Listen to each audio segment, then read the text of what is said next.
We're live. Thank you. Thank you. Hi, everybody. Welcome to this meeting of the Kirklees Kirklees District Transport Committee. Thanks everyone for joining. I know we've got a number of additional attendees today. A number of councillors have been invited to the meeting to discuss the connectivity infrastructure plan.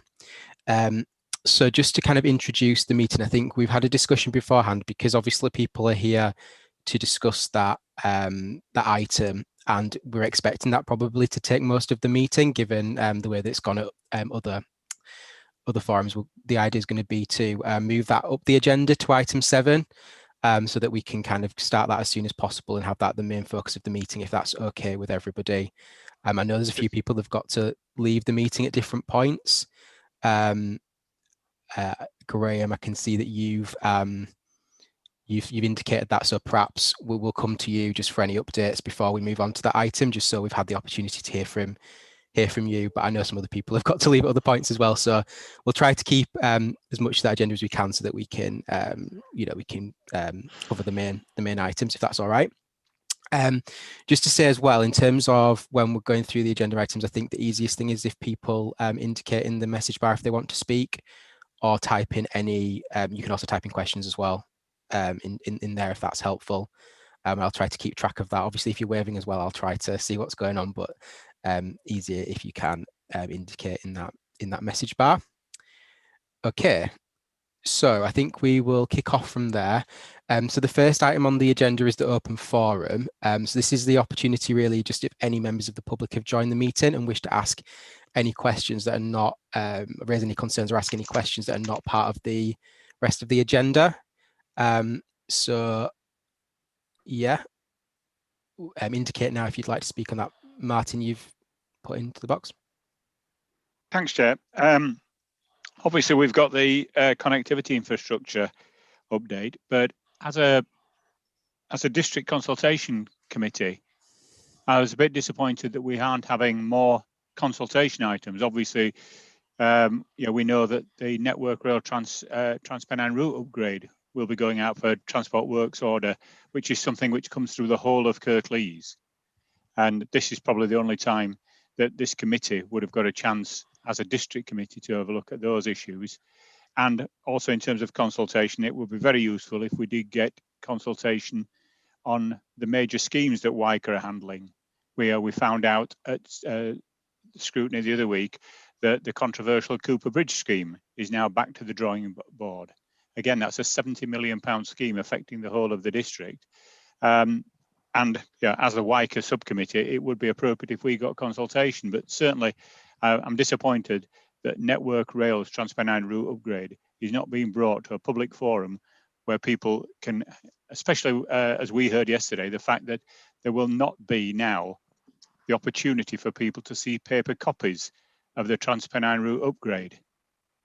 Even when it goes out to public consultation, Network Rail are not willing to move and look at any COVID compliance or ways of making this safe. Everybody will have to go online, and the massive documents that are there, I think that is very restricting for people. So I just like to say that I find it disappointing that we haven't got those major items for consultation and information, Chair. Yeah, just on the second point, I guess, on the schemes. So I don't know, Jeanette, is anybody from Kirklees accepted attendance from the Kirklees transport team? Not that I'm aware of. Okay. I'm here. Oh, you're there. Oh, you're there now. So, yeah, thanks, Tim. What I was going to say, Martin, was that there is a section in the information report on those items, and there is a link to the full pages that went to the scrutiny committee, and obviously they were discussed in length at the scrutiny committee, but there is obviously the option at that point for people to raise any questions there, and I'm sure Tim will be happy to answer those. Thanks, Chair. Andrew, I don't know whether you can comment on the Network Rail. I mean, I didn't realise about the Transport Works Act was going until was briefed on that, so I don't know whether that's just something we weren't cited on, or whether that's something we can pick up. I know that councils are being briefed on that, but not necessarily kind of open forum with the public. But I think Councillor Ball, obviously we know that the issues with the publicly available documents is specifically to do with the COVID restrictions. So I'm not quite sure what else we can do about that. But Andrew, I don't know if you've got any comments. Yeah, thanks, Chair. I think it's important to note that we are quite heavily involved in the Transpennine route upgrade works and discussions, and particularly from our perspective as Combined Authority in terms of the impact that the works will have on the highway and on regular bus services, etc., during the build programme. So we're involved in that, and we are pushing for greater levels of involvement on this, and for clarity as to exactly how we feed into the process, not just now, but over the years to come. And in terms of actually sharing something at this subcommittee, I think it's in part it's a question of the amount that we've got on our plates at the moment and the amount that's on the agenda, and the connectivity strategy is sort of top of the heap for today. But certainly happy to take that back, and if that is an item that we believe should be at the top of the pile for next time, then absolutely happy to consider that, or to consider whether there's something additional we need to do in this space if it's not being covered off elsewhere. Sorry, Chair, if I could. And when you say for next time, Andrew, is there going to be a next time? Because under the normal scheme of meetings, yeah, it would be probably June, July or something when we had a district consultation after the AGM. I think that's under the mayoral authority. Will this committee still remain under the mayoral authority? Sorry. You can, carry on, Andrew. No, I was going to say, as I understand it at the moment, the intention is that this committee, all of the district area subcommittees, will continue. Obviously, as we move into mayoral authority status, we already are in mayoral authority status, but as we adopt our first, we'll be evolving. There's no definite plans have been determined on that score. So to answer the question directly, I don't anticipate that this is the last district subcommittee meeting we will be having. Yeah, thanks for that, Andrew. Thanks for clarifying that point.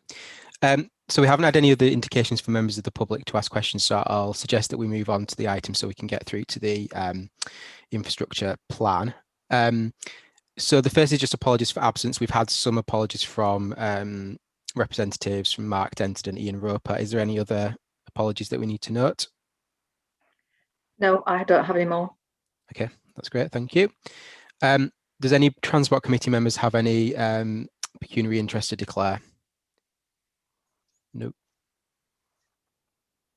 That's fine. Andrew, do we need to do anything in terms of, do people need to disclose any interest in terms of mayoral elections or anything, or is that? No, okay? I don't think so, unless it's pecuniary, which it isn't. So okay. No, that's fine. I don't think there's anything that's exempt from the public, so we're okay on that score. Minutes of the last meeting. Does anybody have any comments on those minutes?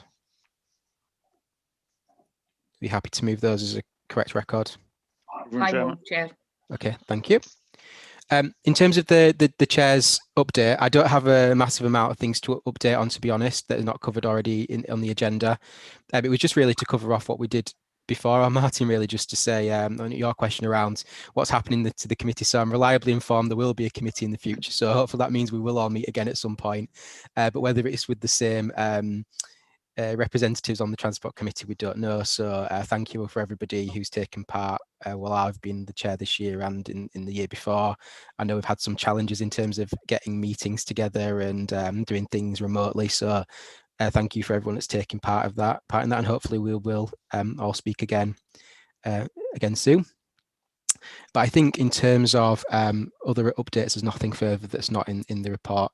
So just in the interests of people having to sort of stay for the meeting and who has to leave, Graham Mickeldon, can I bring you in now just to give any sort of updates that you have from your end, and then that leaves you able to leave the meeting at 3 o'clock if we're still discussing the other items. Yes, no, that's fine. Thank you, Chair. I'll keep this brief, bearing in the remarks you made at the opening of the meeting. I think the key one for us is that Graham, actually, sorry, could you just just state where you who you're representing, just so sorry. Yeah. Apologies here. So Graham Eco-John, Regional Development Manager for Transparent Express. So yes, see the core update for us is that since the beginning of January, we've been operating to what we call a lockdown timetable. So a number of services are removed from operation, given the low numbers of travel and also following the government's requirements for not moving around the north. On the 29th, we will move back, 29th of March, we will move back to the timetable we had in operation at the December 2020 timetable change, which isn't the full timetable that we had operating before a year ago when COVID-19 hit us. But that would see us operating around about 80% of our normal service provision, providing a good, reasonable level of frequency and connectivity across our core routes, also feeding into the services of Northern and other operators. That's the level that will then be sustained as we move into the May 2020 timetable. So the next uplift, we will be looking at the December 21 timetable uplift later on this year. In terms of performance and reliability, things have remained to be in a good place, although there are separate incidents, either infrastructure, rolling stock, or in a couple of locations across the network with trespass, which is concerning, particularly as the days are getting lighter. A number of those instances involving young people, but we are working with the British Transport Police to try and mitigate any local issues that are leading to a rise in that such of behaviour. When we move into April, we are clearly all expecting the current restrictions to be eased in some way. So we will be communicating a reassurance campaign for those customers who are looking to come back onto the rail network. For most of them, it will be their first journey in over a year, and the environment will probably be very different to what they had before. We're also very alive that if we think of it as a spectrum, there'll be some customers on one side who are very nervous about travelling and looking for reassurance and confidence that everything's clean and space and everything, and there'll be others on the other side of the spectrum who are just looking to travel and are probably oblivious to the views of others. So it's keeping a clear message, communication, trying to make everyone mindful of other people's requirements so that we can give people on their return journey a good return back to travelling. In that vein, we are expecting a big increase in leisure travel, probably spring into summer, whereas the traditional commuter market will be suppressed as people readjust to how they view their working week, whether they do go back to the office or remain a couple of days at home and a couple of days out on the network. The only final thing I want to add in is whilst we've been in the current conditions we're in, we've been progressing with the programme of works to install toilets and a new waiting shelter at Dewsbury. Those works will commence in May and are forecast to be completed in August, and that will see a male-female facility installed, an accessible toilet, and also a changing place facility being installed. That's funded by ourselves, but also with a contribution from West Yorkshire Combined Authority, which I'd like to acknowledge. I'd also like to put on record my own personal thanks to staff at Kirklees Council, particularly Keith Bloomfield, Armin Alsick and Robert Stanley, who have helped progress the scheme forward. So we're able to get spades in the ground in May, and that will be a fantastic addition of facilities for customer use once it's open later this year. That's the core update for us. So if anyone's got any particular questions, happy to take them. Thank you. Thanks, Graham. If anyone has any questions, can you just put it into the chat bar now that you want to speak? I'll give you a second to do that while you're typing away. But if not, thanks very much for that update, Graham.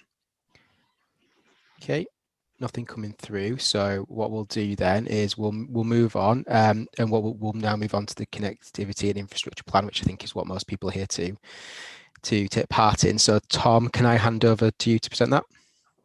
Good afternoon, Chair, and good afternoon, committee. It is good to see you all on this Wednesday afternoon to talk about the West Yorkshire Connectivity Plan.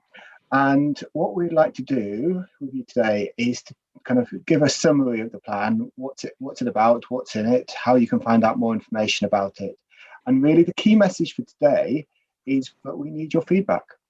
So we really need you to kind of either share with your groups, kind of your contacts, or directly to take part in the engagement and to give us your feedback. And you can, when I bring the material up in a second, you'll be able to see the web links to where you can find out all the material which we're going to talk through today. And you can respond by email, via Facebook, Twitter, and the like, via the survey form on the website, or via the interactive map, which is also on the website. So we're happy to receive feedback in any form, whatever works best for you. The main thing is to get your feedback into the plan. So I'm supported today, I should have said at the beginning, actually, my name is Tom Gifford and I work for West Yorkshire Combined Authority, and I'm overseeing the connectivity plan and mass transit work. And I'm supported today by James Nutter, who's probably also on the call. There he is. James leads the rail work for the Combined Authority and is able to answer any questions in that space as well. And I'll talk you through the slides today, and then we'll open it to questions. And James will particularly help in the rail space and more broadly as well. And we've also got Tim Lawrence on the call. Tim, if he wants to put his screen on, you can smile and wave to everyone on the call. Tim will also be able to answer any particular questions from a kind of Kirklees authority perspective as well. So it's a delight to see you today. The meeting is being recorded, I think, Janet. The meeting's being recorded and it will be available on YouTube shortly afterwards, and we'll circulate a link to where it's been recorded so you can watch it again, or I'll pass it on to your contacts. And the slides we're going to talk through today will also be posted onto the website as well. So no need to scribble down what we're saying today. It'll all be made available on the website afterwards and emailed out to you as well. So that's enough of a preamble. Let's get into it, and let me share the screen. And then if someone can just nod when it's come up on the screen, and I swap my screens out. A full screen mode so you can see it all.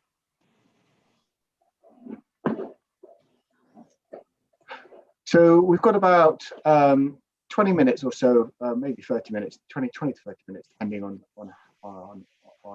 the material. I'm more than happy to take questions as we're going through. Please do use the chat function, as Councillor Homewood said, and in particular, if you want to raise your hand as well, if you've got a burning question, we'll try and pick it up as we're going through. But equally, more than happy to kind of have a bit of a Q&A session at the end to discuss the plan and what it means. So we'll also post a link in the chat so you can you've got the web link, easy access to all the material we're going to talk through today. So without further ado, the first thing is, what are we going to talk about today?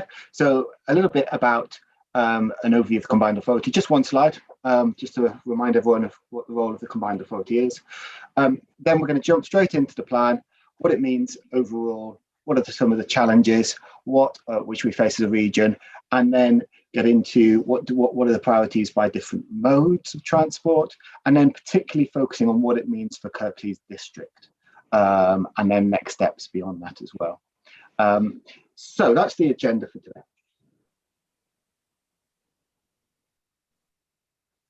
So just to make a start, just as an intro piece, obviously you all know how important Kirklees and West Yorkshire is to the wider UK PLC. West Yorkshire is an economy worth £55 billion a year, bigger than many EU countries, and there's over 2.3 million people in West Yorkshire, a really significant workforce across a varied range of sectors. And I think that diversity of our economy in West Yorkshire and its strength and size makes it really significant. And I think it's important when we're looking at transport, connectivity, but we keep that in mind, that actually this is one of the biggest economies in UK PLC, therefore it matters what happens here, and it's really important that we have a transport system which really represents the needs of our communities across this region. So that size and scale is significant. And what does the combined authority do? Well, as you will be well aware, the combined authority does an awful lot of work, particularly focusing on transport through the Metro banner. But we do a lot more than just transport within the combined authority. The remit of the combined authority is growing, so we have responsibilities around adult education budgets, around skills programs, employment hubs, as well as business growth hubs. We do a lot of work around trade and investment, as well as being the accountable body for the local enterprise partnership. And the final thing probably to highlight is that we also deliver a number of projects in partnership with authorities such as Kirklees Council, as well as with organisations such as Network Rail and the like. So delivery is also a big part of the organisation. And obviously the organisation is growing. There is a mayoral election coming up, not too far away. That changes some of the dynamic as well. And the mayor who comes into post will have a much greater say and discussion with Whitehall around the freedoms, funding and flexibilities for the region moving forwards. So hopefully also brings more funding towards West Yorkshire. And I think that comes to the heart of the connectivity plan. So we're here today to talk about a really bold and ambitious plan for future connectivity for West Yorkshire.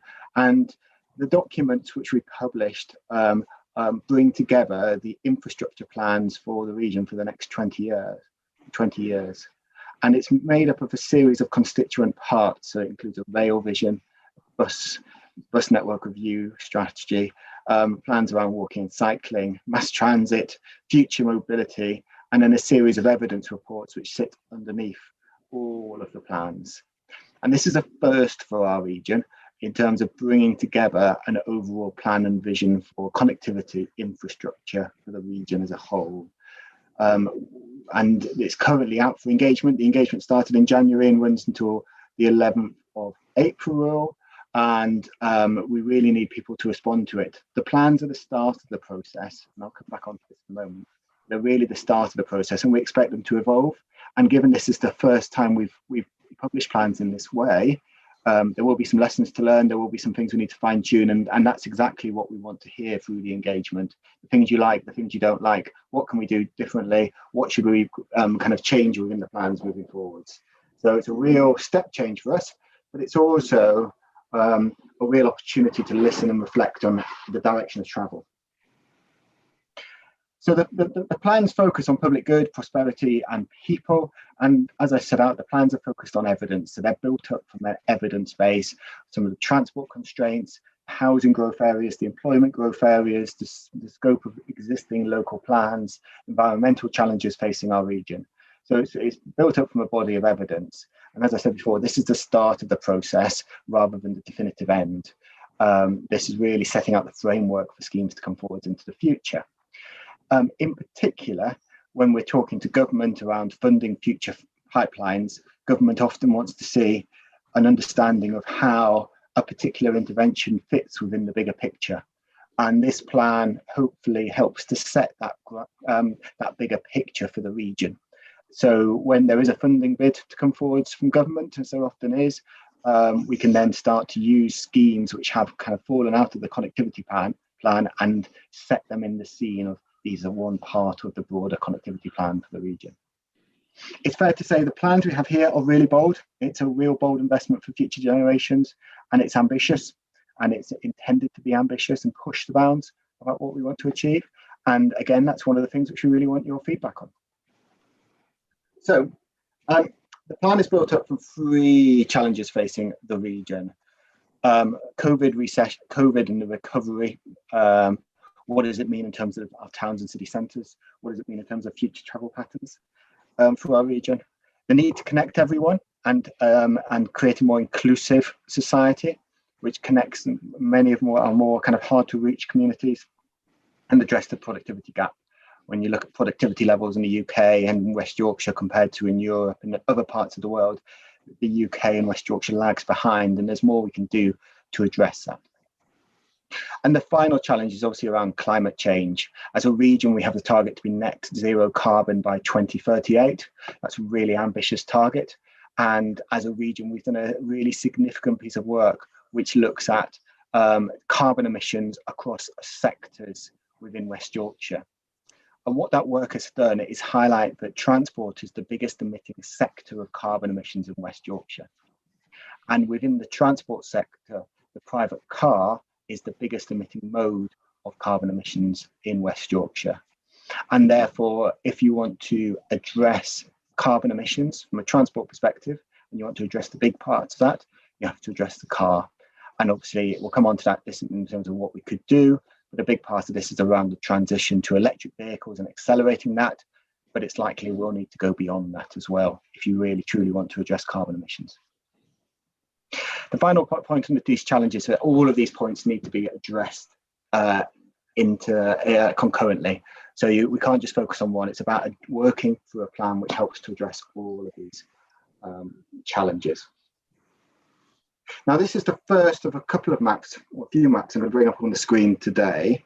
And this material, as I said at the beginning, it's all online on the Connectivity Your Voice page. And this map is really important.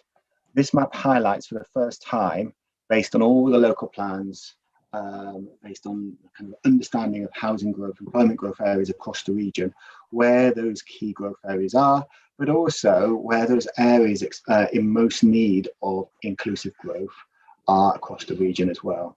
And why is this important from a transport perspective?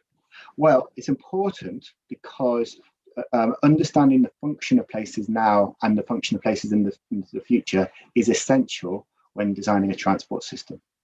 Really important to understand how places are going to be used in the future, what their land use patterns are, both now and into the future. And so this is the first time where we've stitched it all together from an individual district perspective to a regional perspective.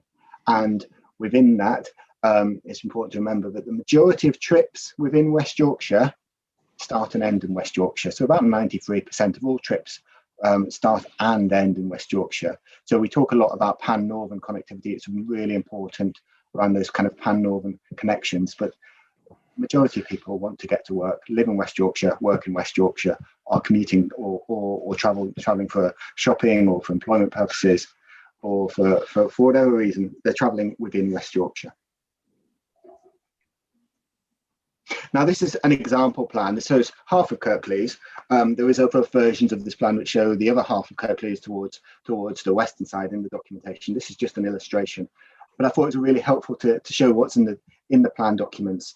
This is just a zoom, and it highlights those spatial priority areas within West Yorkshire.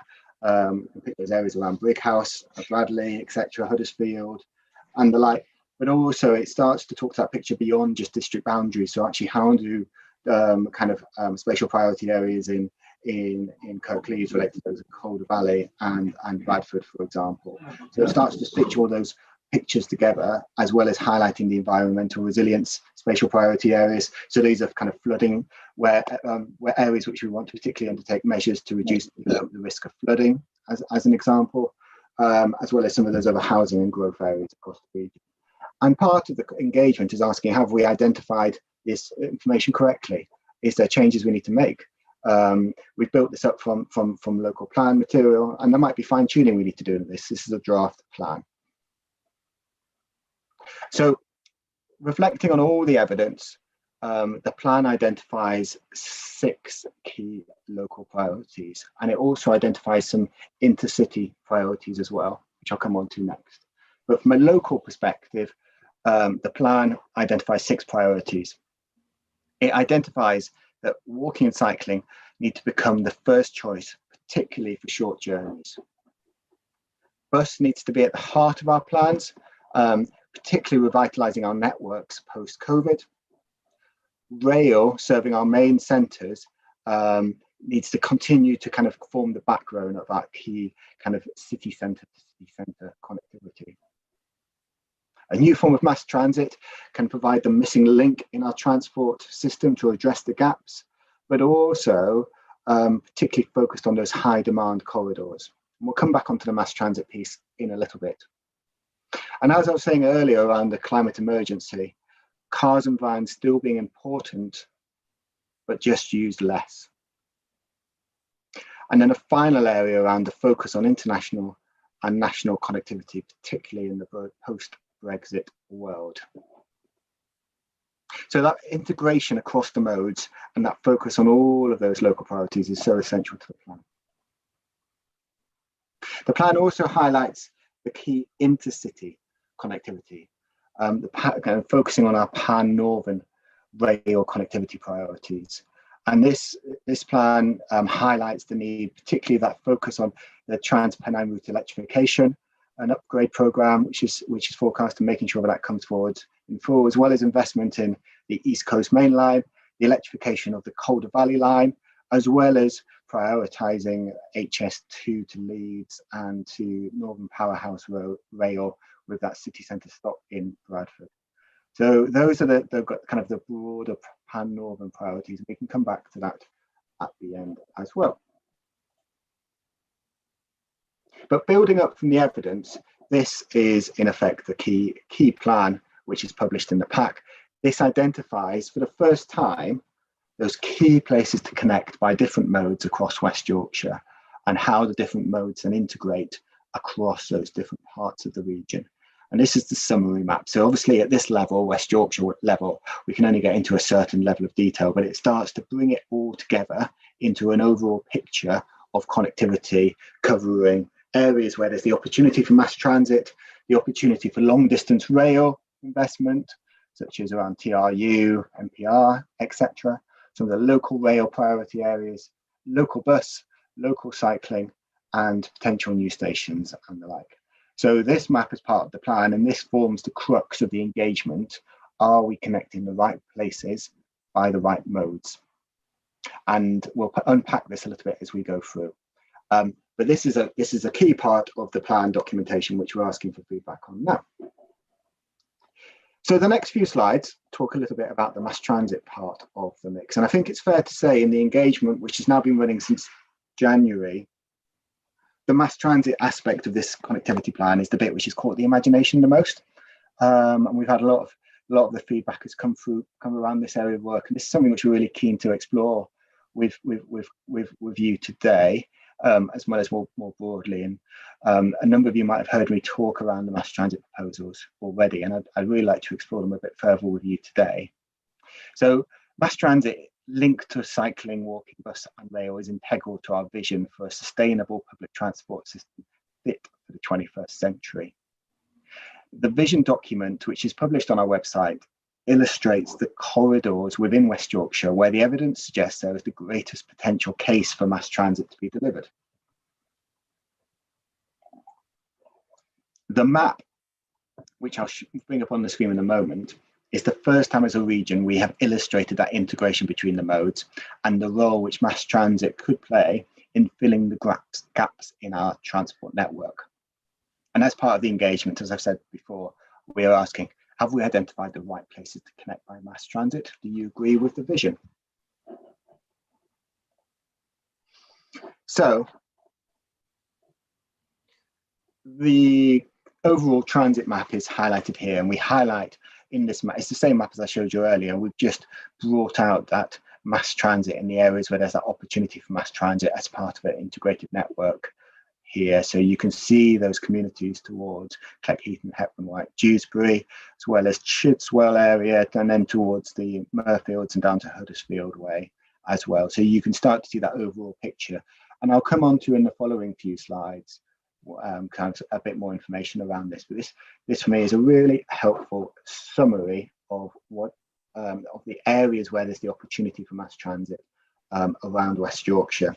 And I suppose the other thing I should say at this point is you'll see from this map what it doesn't do is it doesn't identify a particular mode of what is mass transit. We'll come on to that in a moment, but it also doesn't identify particular routes, and that's intentional because before we get into looking at route options, we want to test: are we going in the right direction? Are we looking to connect the right places?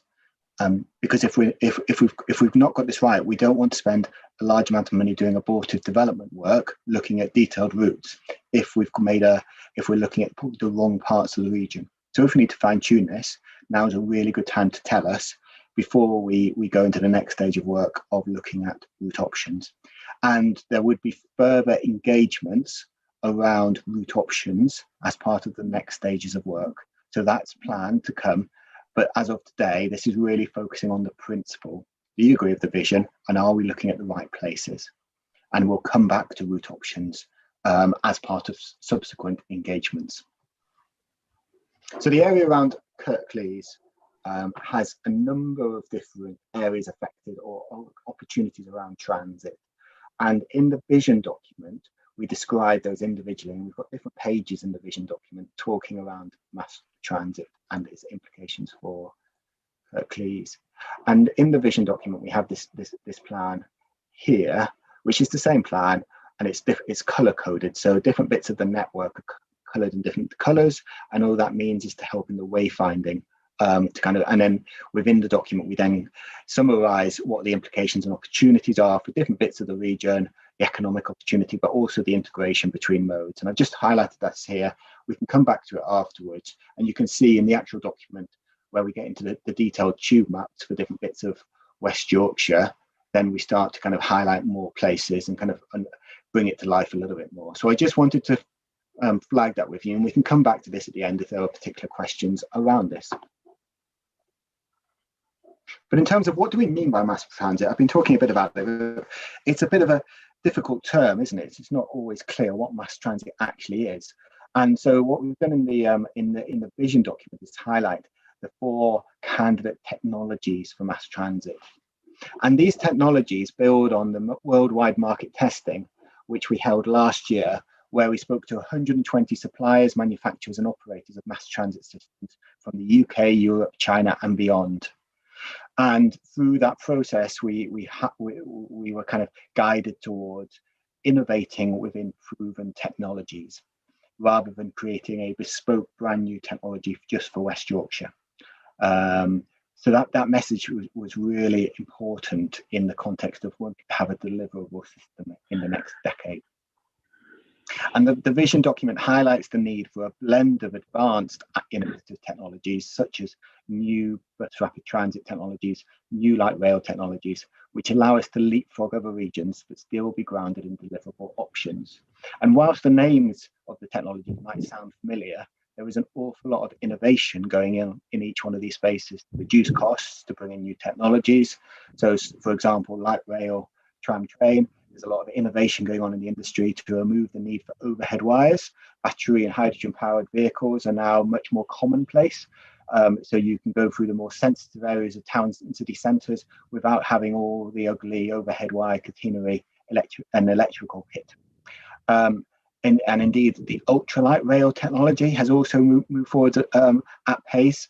Coventry are doing a lot of work looking at the ultralight rail technology space, where they brought together a range of different SMEs from the West Midlands to help come forward with a new proposition for what ultralight rail could be in the Coventry area. And we're working closely with their peers around that space. So there is a lot of innovation going on within the space, even though some of the names may sound familiar.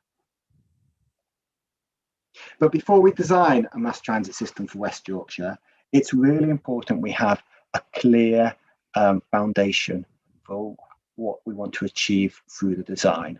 And again, the mass transit vision highlights a series of design principles. Mass transit will be a new form of transport for West Yorkshire.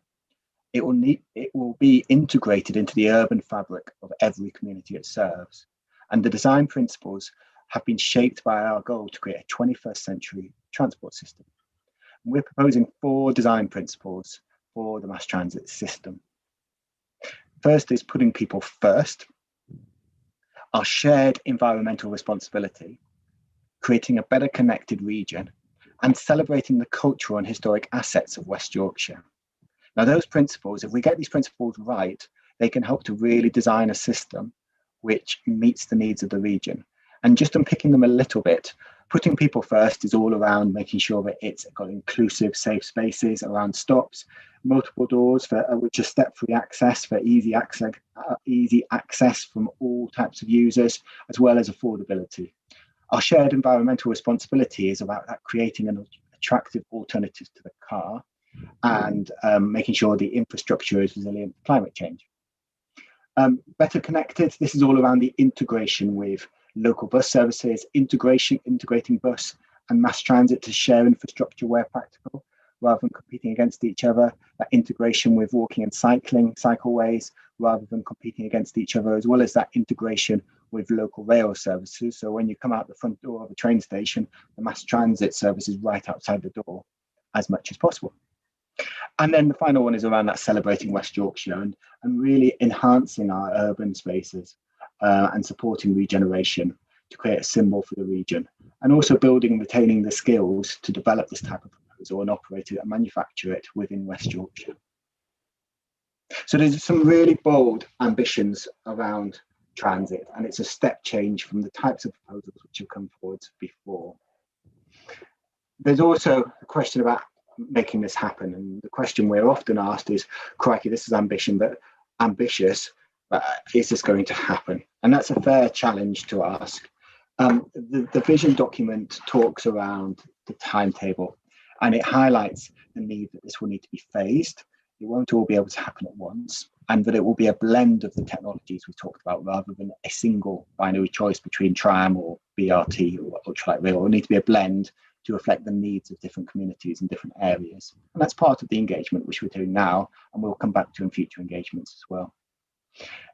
We, as part of the transition to becoming a mayoral combined authority, the budget 2 weeks ago identified a new fund called the Intra-City Transport Fund Settlement, which is a £4.2 billion settlement for mayoral areas to be able to access, particularly for mass transit types of schemes as part of their broader connectivity plans.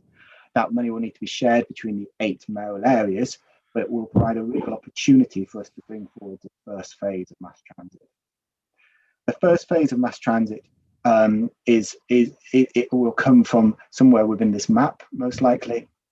And you will see that we've highlighted within it candidate options for phase 1. At the moment, there isn't a preference for phase 1, and that's part of the views from the engagement. Where should we start? But we highlight here that triangle of Bradford, Leeds, Dewsbury as areas where the most likely candidate option for phase 1 is likely to come from, as well as the area towards East Leeds. So that triangle of Bradford, Leeds, Dewsbury, as well as towards East Leeds, are the areas where, if phase 1's to come forwards, those are the most likely areas at the moment. But obviously, as time progresses and subject to the developments and the engagements, we really want to hear your feedback on that, as well as thoughts on phasing and the like, because it will take time to deliver the proposals in this space. But mass transit integrated with cycling, walking, bus and rail is central to making West Yorkshire greener, more inclusive and better connected. And also coming back from the historic underinvestment in transport within West Yorkshire. But it's only one part of a bigger picture around the connectivity plan for the region. Mass transit isn't going to serve everywhere in West Yorkshire. It's really focusing on those high demand corridors, and it's right, but different modes have a different role in different communities. And that's why it's so central that mass transit is integrated within the broader connectivity plan offer. So I've talked a bit about mass transit, and now what I'm going to do is talk about some of the other modes very briefly, just to give that summary of where we are. And then come back to what does it mean for Kirklees. So walking and cycling, absolutely central to the vision. There was a webinar a couple of nights ago now, I was actually last night, around walking and cycling. And the plan really is around making every neighbourhood, village, town and suburban centre easy to access and around as a pedestrian and cyclist as part of our wider public transport network offer. And there's a series of network principles which the walking and cycling vision proposes. I would point people, if they're particularly interested in the walking and cycling ambition, to the webinar which took place last night and which got into the matters in more details. And there was it was recorded and available on YouTube and is available on the website for anyone to watch. And we're more than happy to pick that up. I must say I'm not the cycling expert. So if we want to get into detailed walking and cycling matters, we will need to bring in our cycling colleagues to the conversation. Bus is obviously at the heart of our plans, and obviously the national bus strategy came out a few days ago, and it set out a direction of travel for the future. And we've published our strategic bus network reviews, which set out the ambition around future bus services within West Yorkshire. The focus is really developing and strengthening our partnership with bus operators to stabilise the network in the short term and to create an attractive offer to customers to incentivise patronage growth. And rail, James again will be able to talk about this in a moment, but this vision sets out a framework and a direction of travel for the development of the rail vision across a series of areas around capacity, connectivity, standards and implementation.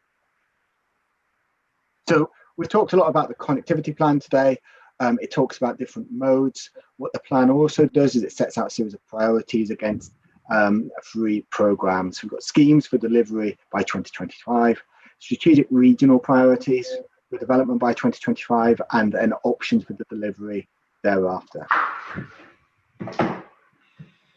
And the plans kind of are built up from that evidence base of those key growth areas and what it means for Kirklees. So the plan identifies for schemes which are kind of priorities for the short term. These are mainly things which have some form of funding already. And there is technical appendices to the plan which sets out much more detail than this.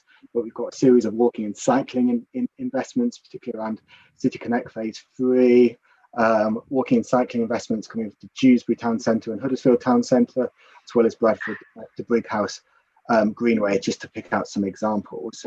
We've then got a number of bus-related improvements, bus and rail improvements around Trans-Pennine route upgrades, and as well as Huddersfield train station, and Batley, Dewsbury Batley Tingley corridor, and the Heckman Wyke and surrounding bus corridor.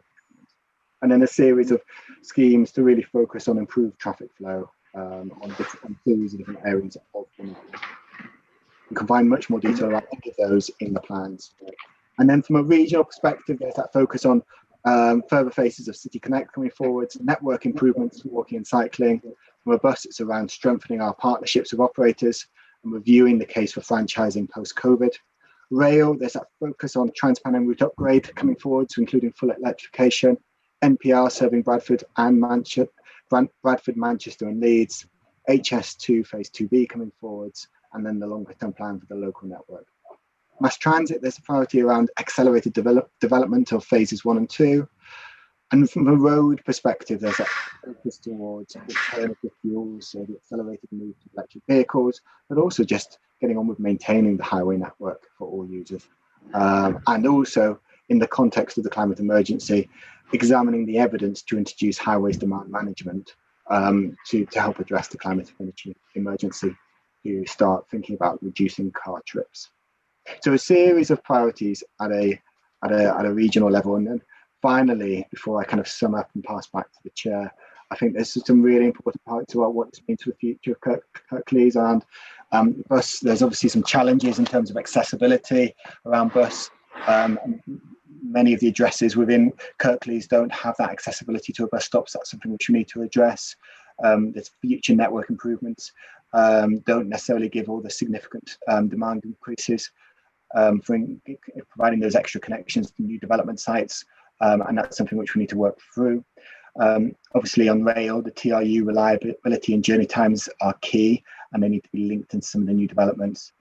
Mass transit, we talked about those corridors towards Chidswell, towards Dewsbury, towards Bradford, as well as Huddersfield, and supporting the regeneration in connection with TRU are so important.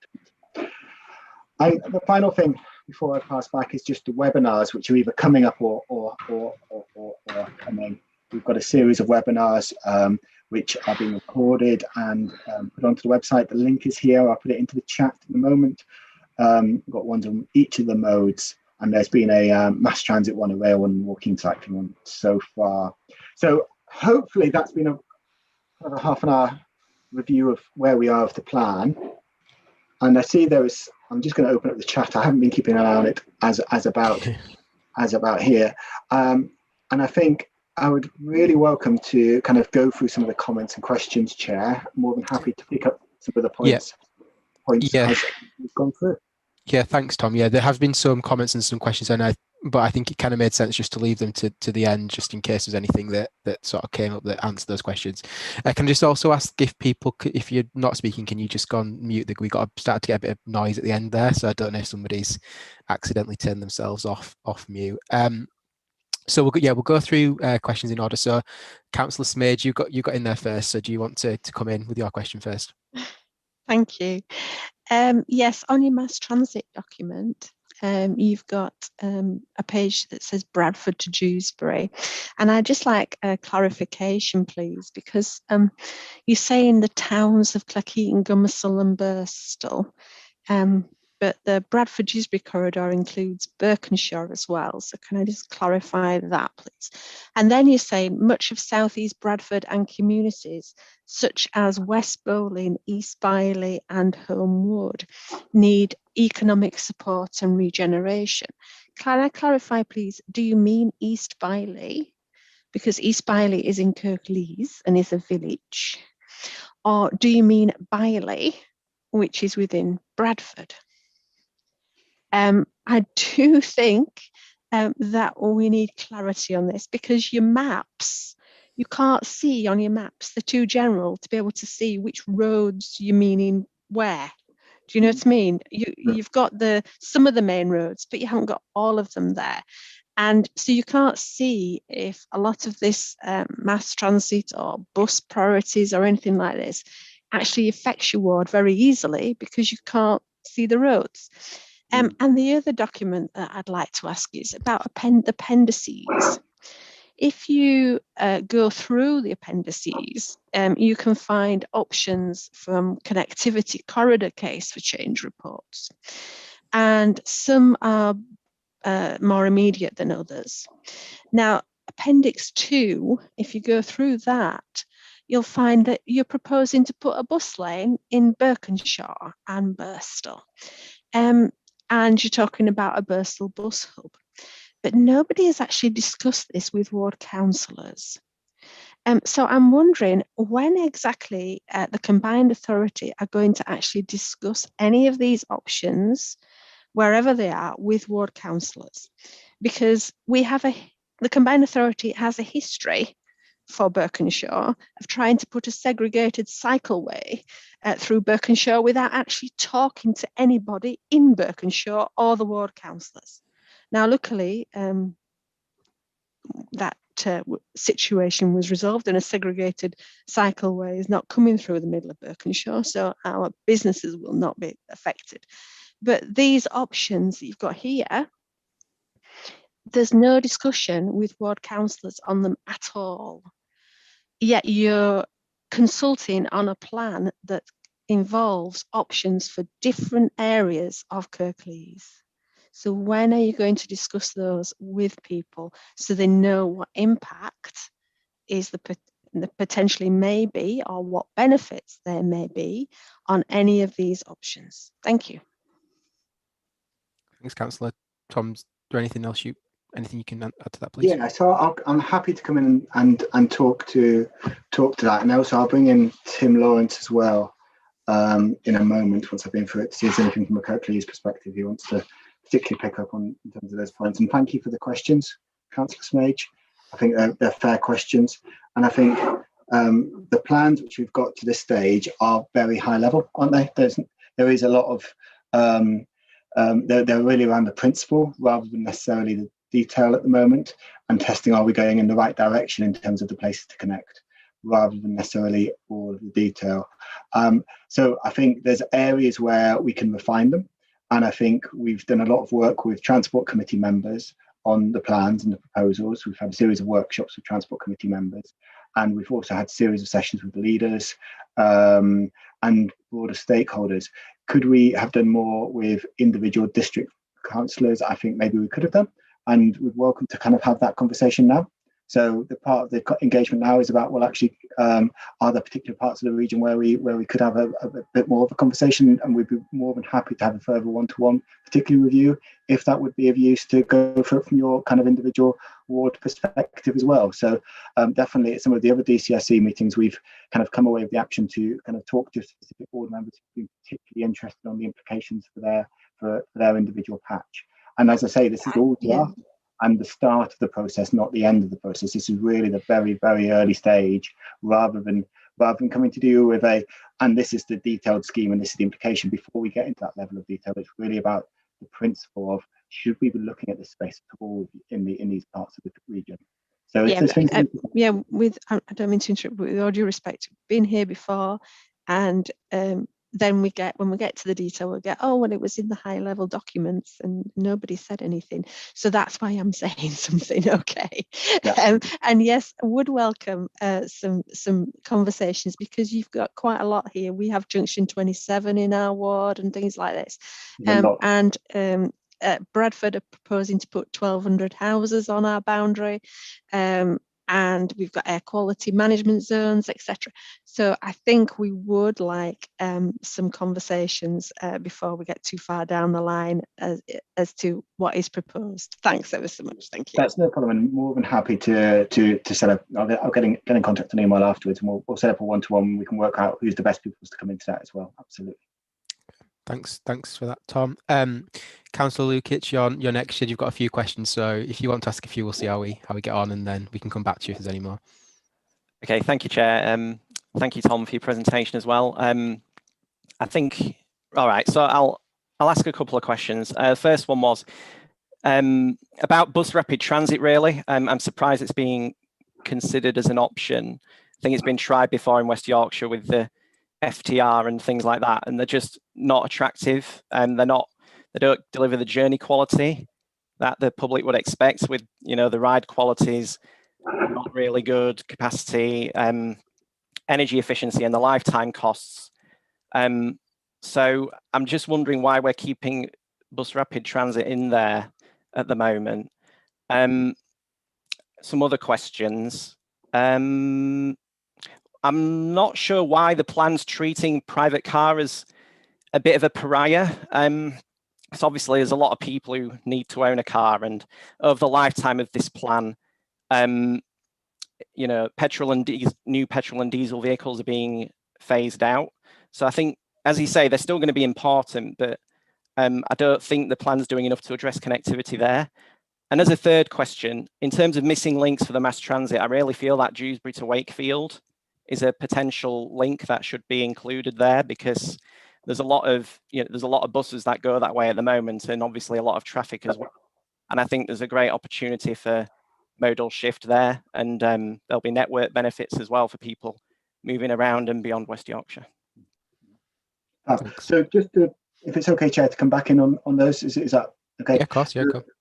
So in terms of BRT, bus rapid transit, so there's been quite a lot of innovation in that space in the last decade, since some of the FDR proposals came forward in West Yorkshire, and also NGT, which was also in effect a BRT, came forward in Leeds. And I think there is differing views, shall we say, Councillor, around people's perspectives of BRT. There's some people's views think that should be the right solution for West Yorkshire, and we should learn from some of the examples from Belfast and elsewhere. And why did I say that? Well, partly that the argument might be around deliverability, and the timescales to deliver it might be quicker, and you might be able to deliver many of the benefits through a BRT solution at a cheaper level than you could through a tram solution. So I think there's definitely differences of opinions around technologies, and I think you're right to also highlight the lower capacity of bus rapid transit versus tram. And it might be that on some corridors where there's a lower demand, that a bus rapid transit solution is the right solution still, rather than a tram solution, because the corridor might not be able to create an economic case or a business case for a tram style solution. So in part it's there to give us flexibility and options, but also to test the question around different people have different views on this, and just to test the appetite. Should we be looking at BRT at all? Should we be looking at only tram types of solutions, or should we be looking at something else? So part of this is an open engagement to ask the view around technologies, given the history there has been in this space. In terms of the role of the car, I think it's a really challenging one, isn't it? Because a lot of the region is dependent on the car, and actually that is the only mode available for many of the communities across West Yorkshire. And I think often we don't sufficiently pick up on that point, particularly in our rural communities, and some of the more disadvantaged communities. And so it's really important that we do kind of reflect that.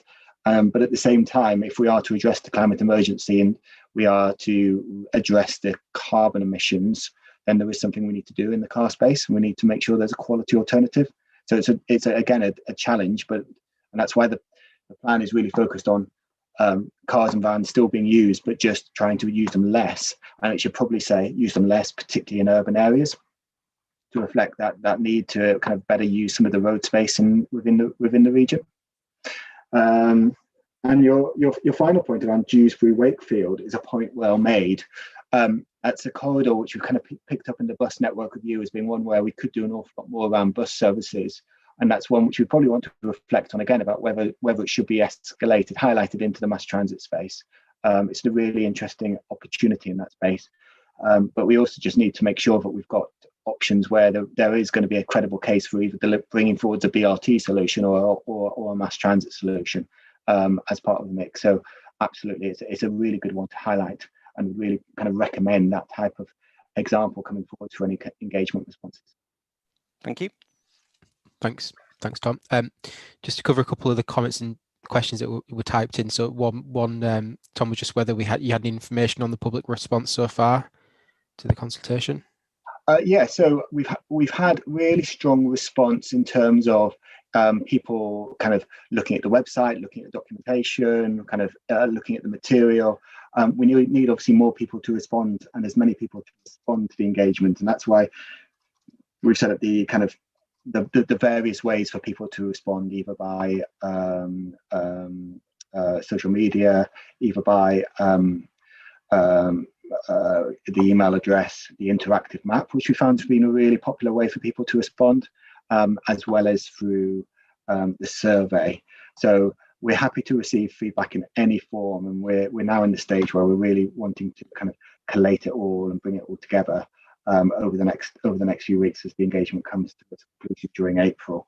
So really just encourage people to pass the message out to their residents as much as possible. We will be trying to do as much as we possibly can around the engagement, communicating it during the April period, particularly focusing on social media, but also on those kind of harder to reach communities.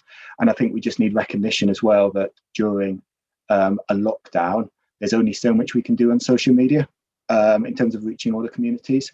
There's more I'd like to do in terms of face-to-face meetings and the like, but we can only do so much when we're in lockdown, and we might need to come back to some of these areas with particular communities where when it's appropriate to do so more in a face-to-face environment.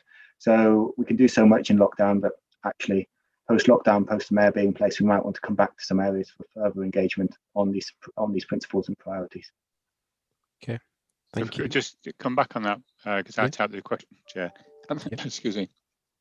I think we had the figures, Tom, at Combined Authority Transport, that we had a return rate of 4,000, I think, when we were at Transport Committee for consultation from a population of 2.4 million. So there is a huge gap to make up, and we've got 18 days before the consultation closes. I know you just said you might come back to it.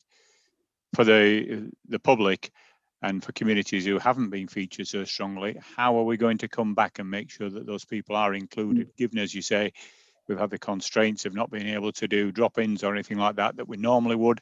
Yeah. You know, we don't want to get past the 11th of April and say to people, that's it, sorry. Yeah, absolutely. So we do need to do as much as we possibly can in this April window to get as many responses as possible. I think there's many engagements out there which have had a really strong kind of response rates recently, aren't there? We've just had an airport engagement which has got 1,500 responses. We had the devolution engagement which had about 4,000 responses to the devolution, and that's probably the biggest one which has gone. And there's always that question about how many is a good enough response given the size of the population of West Yorkshire. I don't think there's a scientific answer to that question. For me, it's around the reach. We can reach as many people as possible, but we can't force people to respond. So the main thing is raising awareness as much as possible to make sure that everyone who might be interested is aware of it and is given that opportunity to respond if they want to. Thanks, Tom. There was a couple of comments in the box as well, just around some of the maps, Tom. So don't think we need to talk through it now, but just to look, there was one where the key was over part of Kirklees. So it wasn't obviously that helpful because the key that might have been to do with, it's just in the PowerPoint, so I can move that. the way it was formatted. I think it's not on the actual documentation. I think everything's there. It was just the way the slide was. Apologies.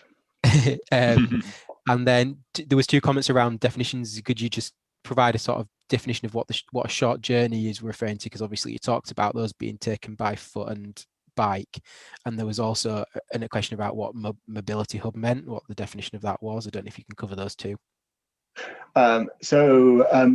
Short journeys, it's probably better, people are better on the call who are able to answer me. Councillor Bolt's probably got a view on what a short journey is as well, to be honest. So well, that's why he's asked, I think. Oh, was it one of your questions, Councillor? Well, I might ask you if you've got the answer to that question as well, then in that case. If you've got... Well, we are encouraging more people to cycle. Yeah, I think a walking journey, I mean, we have this dichotomy where you're supposed to be within 400 meters of a bus stop, but a short walking journey is a mile or a mile and a half. And many people are not even within that 400 meters of a bus stop. And a commuter journey by bike is probably somewhere on average, I would say, beneath 5 miles. But obviously looking around us, the golden triangle, if you like, of Dewsbury, Bradford, Leeds, you're looking at 10, 15 miles of hilly terrain there. Now, some people would be able to commute on a bike at that, particularly with electric bikes. But I think, for clarity for people, the man on the Clapham omnibus, as it were, needs to know what we're meaning. So I think it's a fair question, and I think it's something which I don't have the precise definition of it. I probably need one of my walking and cycling colleagues to come back to you on that, to be honest with you, Councillor Bolt. There are people better qualified than me in the combined authority who know that space much better than I do. Can you cover off mobility hub, Tom?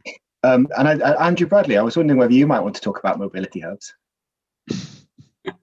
Thank you. Just as I sail back into my seat, that's very kind of you. Are you able to give me a bit more of the context of the question? It was Robert, do you want to mention it? I think it was mentioned in the presentation, and someone just commented they weren't sure what the definition of a mobility hub was. Okay. Well, broadly speaking, sorry. Go on, Councillor. Andrew, you just mentioned about the context of the question. Would you like to get me to give a little bit more context to why I've asked this? That would be really helpful. Thank you. Right. Thank you, Andrew. Yeah.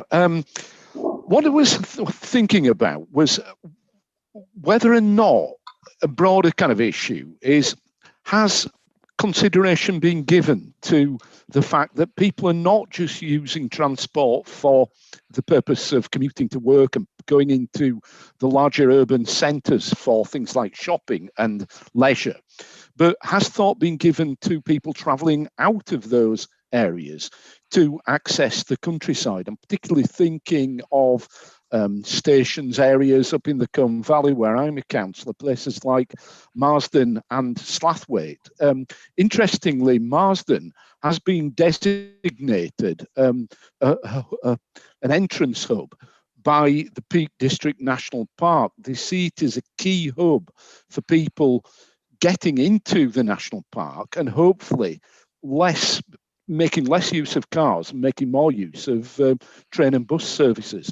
And I think at the moment, during COVID, you've seen a lot of people coming into these areas for leisure, for recreation purposes. Are we accounting for this in terms of the planning that's taking place? And somewhere like Marsden is a really important hub, in my view, in that you've got train services, you've got bus services, car access. It's right in the middle of the two big conurbations in the north of England, Greater Manchester and West Yorkshire.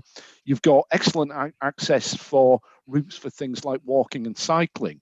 So I would see a different kind of mobility hub there, not an urban one, but one out in the more rural areas, but might be very important going forward for people. And I just wondered if you'd considered that kind of hub. Before I'll leave us one, my other question was going to be about accessibility at some of our stations. the battle to try and get accessibility at places like Marsden Railway Station has been going on since the 1990s, and we've had promises about the problems being solved since then. It still doesn't seem to have been dealt with. It's still, Marsden Station in particular is completely inaccessible for people with any disabilities or even just slightly reduced mobility. And if we're going to have hubs in these kind of areas, I think these kind of things need to be tackled. Yeah, okay, so quite a lot there, but that was the broader context of the point I was trying to make. No, thank you very much, Chair and Mr. Walker. I think, sorry, is it Councillor Walker? Apologies. Just in terms of this, then, in for terms this of, week, Rob, in terms of mobility hub, yeah. It's really important, and you make a very valid point there around making sure that where we badge something a mobility hub, we are clear on what it is that people can expect from that, in terms of what accessibility standards people can expect, what services, what rail or bus services people can expect from that, and also in terms of sort of the ticketing and information offer. So are we delivering something that's consistent and of high quality? And that for me is the very essence of what a mobility hub is. Are we providing a hub, a function where actually people can get a guaranteed level of service? And that's what we're aiming for. As to whether these are urban focused or rural focused, I would argue that they're both. And you might have something that looks a bit more beefy in an urban area, but that's not to say that you shouldn't try and employ the same standards in a rural area, albeit it might be that the rail frequency or the bus frequency is slightly lower than it would be in a densely populated urban area. One thing we know for sure in terms of bus flows is that all of the evidence seems to be pointing us towards a return to bus patronage of perhaps 80% of where it was prior to the pandemic, but potentially that 80% not being arrived at for a year or two from here. So in terms of the way that people are traveling and where they're traveling and when they're traveling, this is all in a state of flux at the moment. And you're absolutely right in terms of people traveling to their local rural areas to get out and about, to get that exercise. You know, this summer is going to be staycation summer, is it not? So we do need to, in the short term, but also in the longer term, in terms of driving our regional economy, be focusing on that. And I think that is part of the solution, and that is part of the picture that we'd like to see carried forward. In terms of the specifics around Marsden Station, I'm not desperately familiar, but I'm hoping that James Nutter might be able to answer that point. James has got his hand up. Go ahead, James. Thanks, Andrew. Yeah, so in the rail vision, which Tom mentioned earlier, which we're also consulting on as part of this broader consultation, we set out some standards that we want the region to achieve, and fully accessible, Equality Act compliant railway stations are part of that. In this day and age, I think we've got about 15 stations around West Yorkshire which are non-compliant with the Equality Act, and frankly, that's just not good enough. It's a basic sort of minimum standard that we would expect. So. And obviously, therefore, Marsden is included as part of that. At a more pragmatic level, we are pushing the Department for Transport to include accessibility improvements to railway stations, including at Marsden, to include that in the Transpennine Route Upgrade major programme.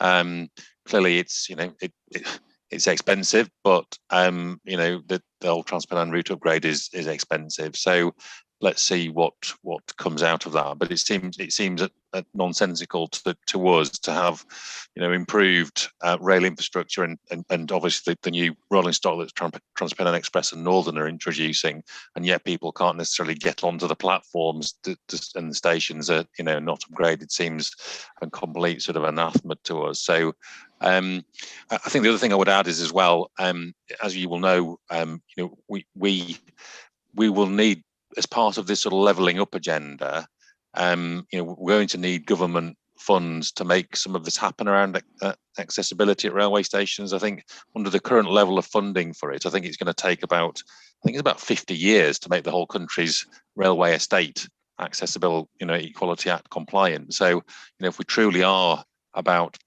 sort of spreading the benefits of economic wealth around the country, then we're going to have to address this as a nation, not just within West Yorkshire. But in terms of Marsden, I think hopefully I've provided a bit of an answer to you there. Thanks, James.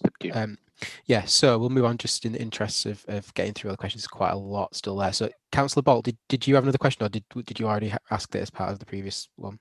I think there was when we're skipping through the maps, I was trying to pick up I saw Calderdale Hospital highlighted, but I was just looking, couldn't see on the maps the Kirklees hospitals if they were so highlighted, James. Okay. I don't know if you can skip back to those, Tom. I'm just looking for them, Councillor. 1 second. Let me just see if this does the trick.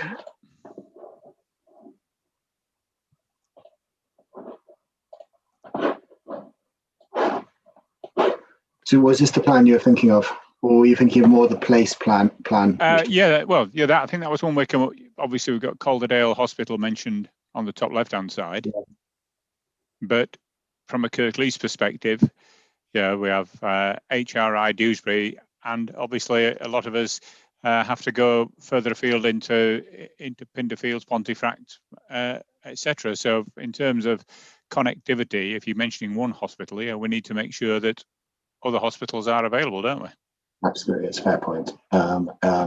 We should probably have been more consistent, should we say, in those places, particularly around the geographic. When we talk earlier around the kind of the places here, we highlight Royal Calderdale there. I think some of the other hospitals, but I think that's a fair comment and question. We do pick up Huddersfield Royal Infirmary within the kind of the place piece down here as well.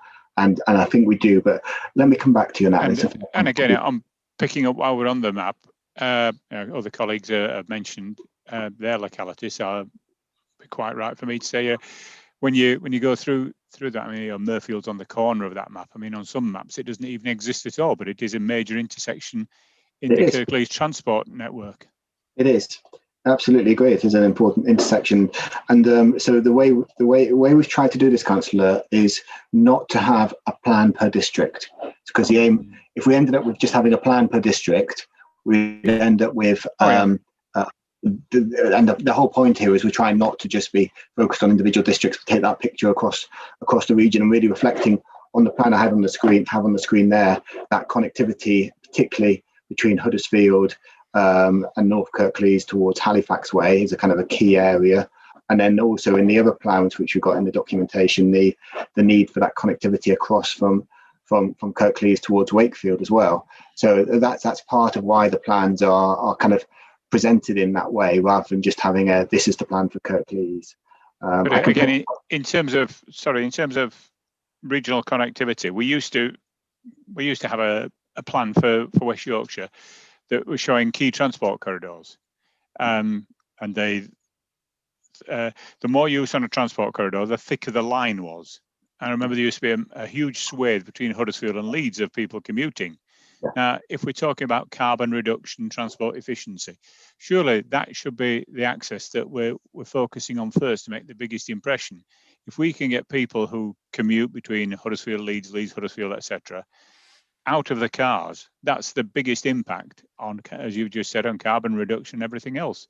Mm-hmm. So at the moment, I'm not seeing anything that's showing, unless you live near a railway line, and even if you do, a lot of the railway stations have got abysmal parking, apart from the major ones, that is going to see anybody that's going to be jumping out of a car to use public transport. Okay. Thanks for that, Mike. I think that's kind of a comment, isn't it? So I think that's noted there, I guess. Well, it's a question, why aren't we focusing on reducing car traffic between our major areas? And as I say, from historically, that major transport hub has been Huddersfield to Leeds and vice versa. Is it okay to come in on that, Councillor? Yeah, sorry, go ahead. So the plan focuses on providing that, making sure that there's that sustainable and quality public transport offer as an alternative to the car, and talks to the agenda around needing to consider the options of how we reduce car trips rather than setting out the actual specific policies. Because there's things you could do around car trips at a local level, things you could do at a regional level, things you could which would require central government action to address car trips. And at this stage, this is what we're talking about today is the infrastructure plan. So what we want to achieve within West Yorkshire, what public and sustainable infrastructure do we need within West Yorkshire to help address the challenges facing our region? And we talk about those key places to connect and how then the different modes work together. So how do we then see on this map here, the one which we've the central map, well, actually between Huddersfield and Leeds, well, actually the Transpennine route upgrade is absolutely central to getting people out of the car and making sure that. No, sorry, it's only central, and there's this mindset. It's only central if you live on the rail corridor. There are a huge swathe, and a direct line between Huddersfield and Leeds is the A62, which doesn't even have a direct bus service on it. Yeah, you've got a West Yorkshire enterprise zone in Murfield that doesn't have a bus service going past it. There isn't a bus stop within the 400 metres walking. So, saying that the Transpennine route upgrade is only any good, again, to get people onto the Transpennine route upgrade at Murfield, no one is upgrading the train station car park. Kirklees laughed it off and made a mess when they were offered an opportunity to do it.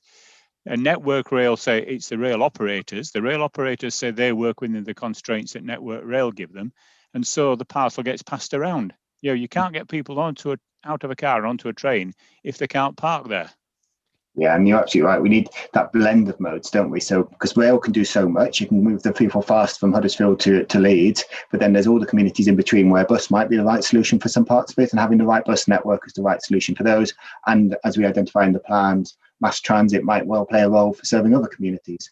And it's about having that blend.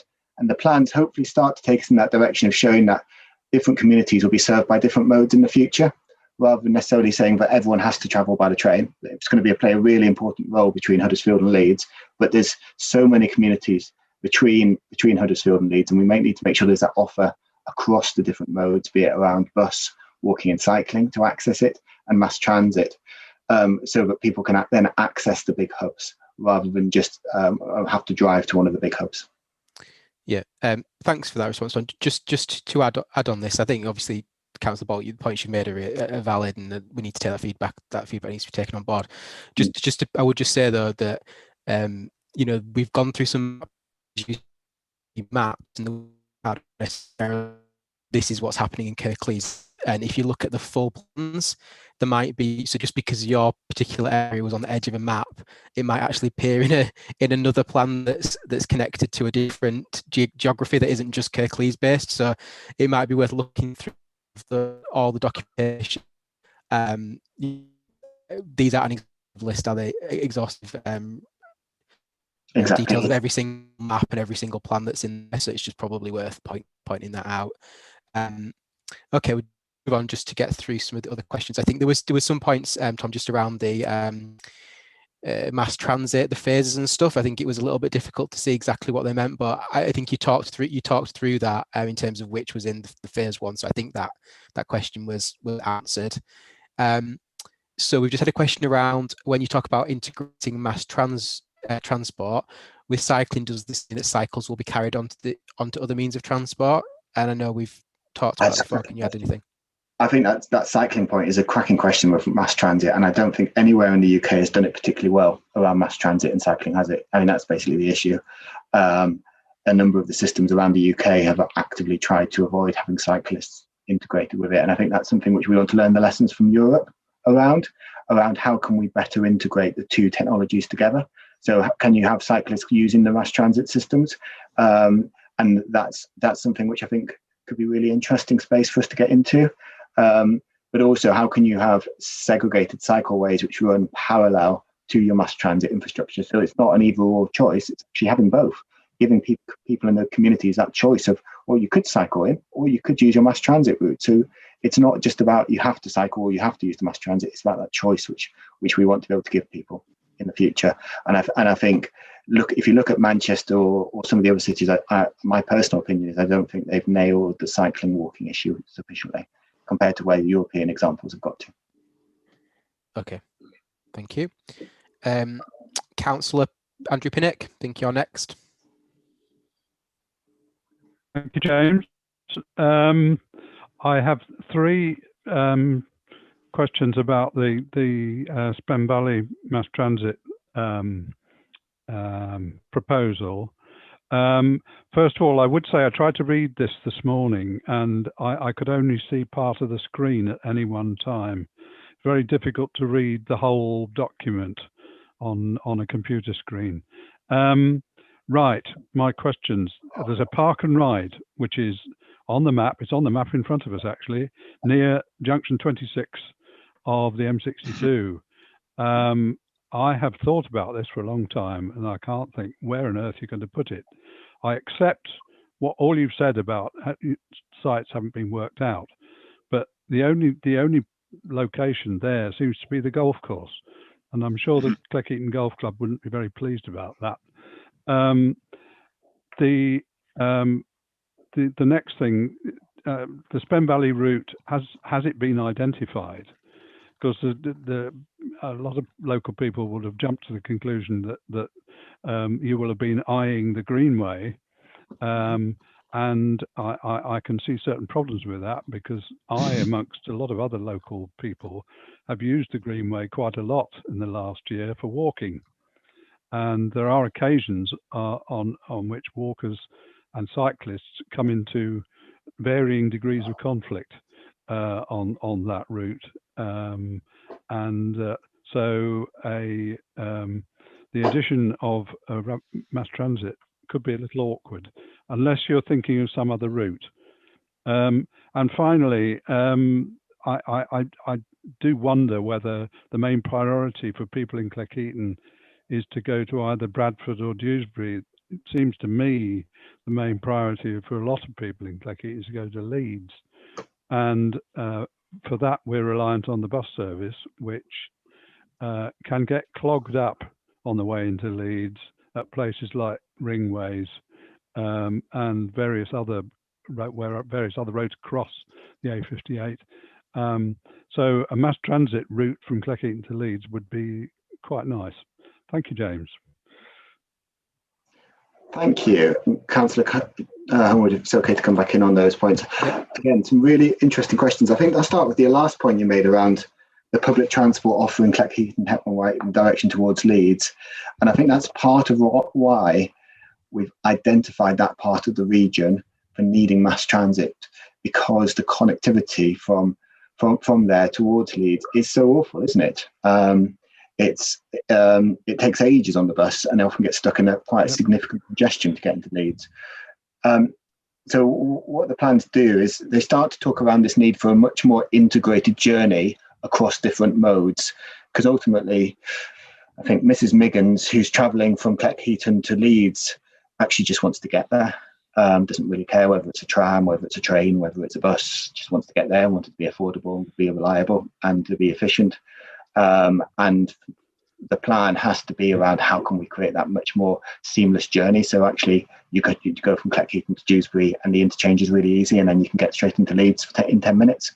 So how can we make those types of journeys and interchange better? But maybe there's something also we can do to look at options which are more direct in those areas into Leeds as well.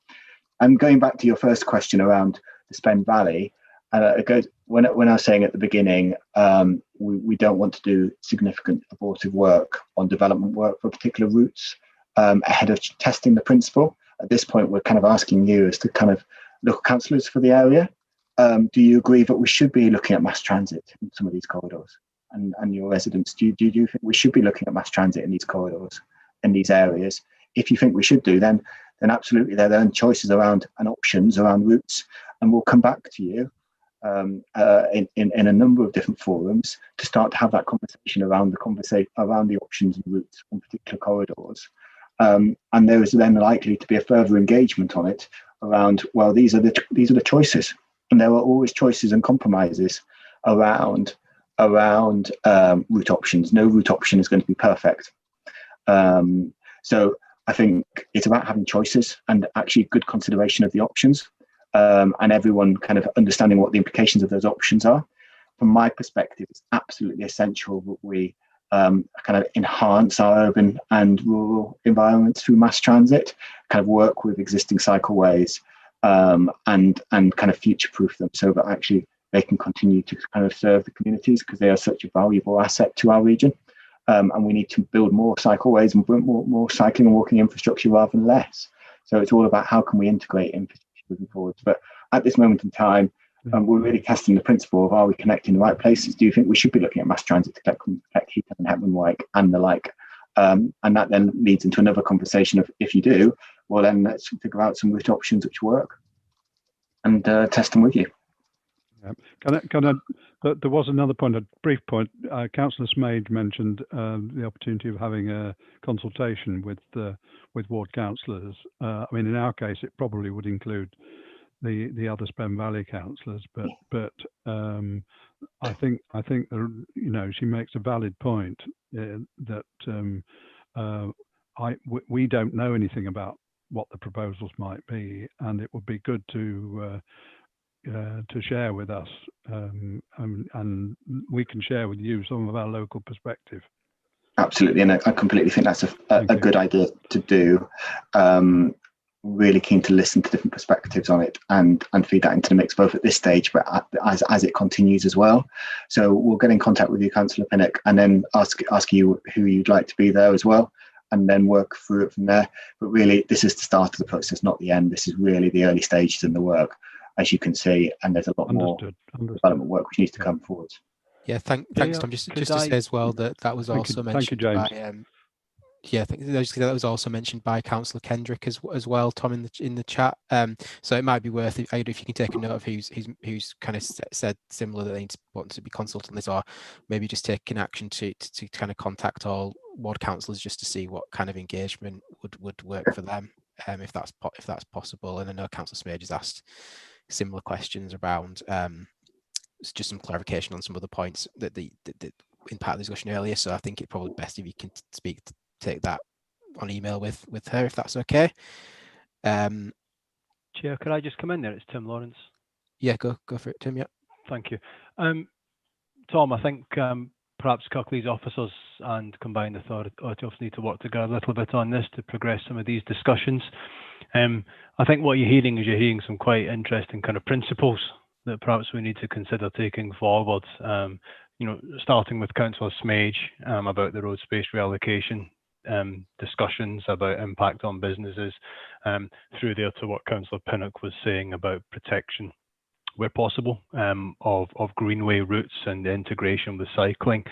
So I think as we go through talking to ward members, you'll get some detail, but you'll also get a good steer as to what can perhaps and is within the art of the possible. And I think it's maybe useful at this point, members, to just have a think about that, because when we put down our aspirations, or indeed, let's call them showstoppers in some respects, and how that will kind of reflect any programme of works going forward. And it'd be quite useful to have that kind of discussion, because, say, for example, an award or a grant becomes available from the Department for Transport, which focuses on, perhaps the requirement to reallocate road space, or focuses on bus priority. We can say, well, actually, there are specific areas where we don't want to take that kind of thing forward, where we've been told as part of this connectivity infrastructure plan that is not what's wanted in that particular area. So we can then allocate our resources in a much more efficient way to look at areas where perhaps it might be more beneficial, or it might be easier to implement, but will also have some benefit as well. So I think these conversations between officers at the Combined Authority and with Kirklees councillors are critical in shaping this plan as we move forward. And that's not to say that we would just ignore areas just because we think it's too difficult or it's not something we can promote. But what we're doing is targeting our interventions at areas where we think it's going to give us the greatest benefit, and also try to preserve some form of status quo if that is at all possible, and that's what's required. So I welcome these discussions, and I think we'll make sure that Kirklees officers are there to support the combined authority and the ward members. Thanks, Tim. Councillor Lawson, you were next. Thank you, Chair. I'd start off by saying a startling figure that 98% of journeys start and finish in West Yorkshire. And then on reflection, I think, well, why would you want to go anywhere else? So let's start with that one. Post-COVID, are we really conversant about just what our transport looks like post-COVID, what our transport journeys look like post-COVID? Because many large organisations are now working very hard to figure out how they're going to have their workforces working from home at least half the time, or that's certainly the experience I'm having with the organisations that I'm in contact with. So I'll put that there just as a kind of a, do we need to tweak our figures about how many journeys are actually going to take place and where they're going to take place to? I hear what you're saying about us being in a bit of a chicken and egg situation with proposals and consultations here. We're going for consultation at that higher level, and that's great. But my ward colleague, Councillor Pinnock, mentions actually people have proposals in their mind as soon as you come up with these higher level suggestions, and that then generates an expectancy or even a resistance sometimes. Even if it's counterintuitive, where you think, well, of course this is going to be welcome, and sometimes it just isn't, and that's where we get into really sticky stuff there. I haven't heard mention the local plan at all. Where we are in Kirklees has a very kind of intense development planned over the next certainly 10-15 years.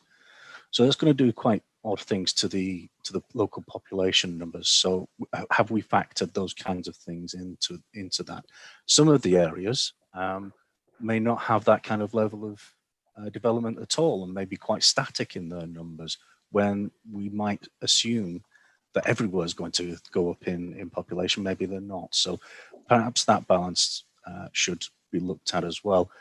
And I mean, welcome local discussions on this, on mass transit. Yes, it is quite an exciting proposal, I think.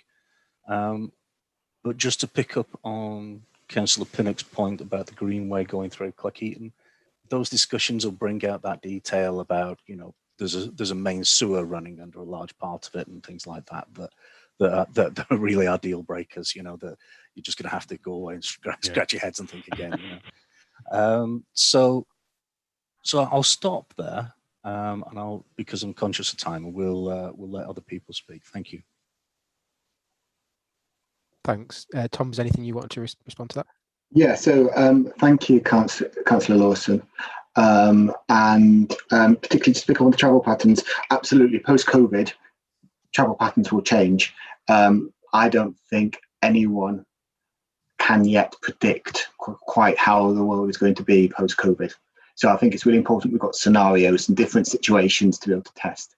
One of the benefits of the mass transit work, maybe taking a number of years to develop, is that we will be able to refine the plans to reflect the changes in travel patterns as they become clearer over the coming years.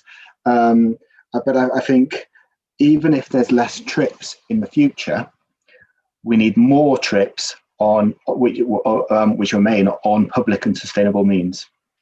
So even if there's only 80% of the trips come back in the future, we still need more of the trips which remain to be on sustainable means than on private car. And that's, I think, underlines the importance of having a infrastructure plan which sets out kind of a direction of travel moving forwards around sustainable and public transport measures.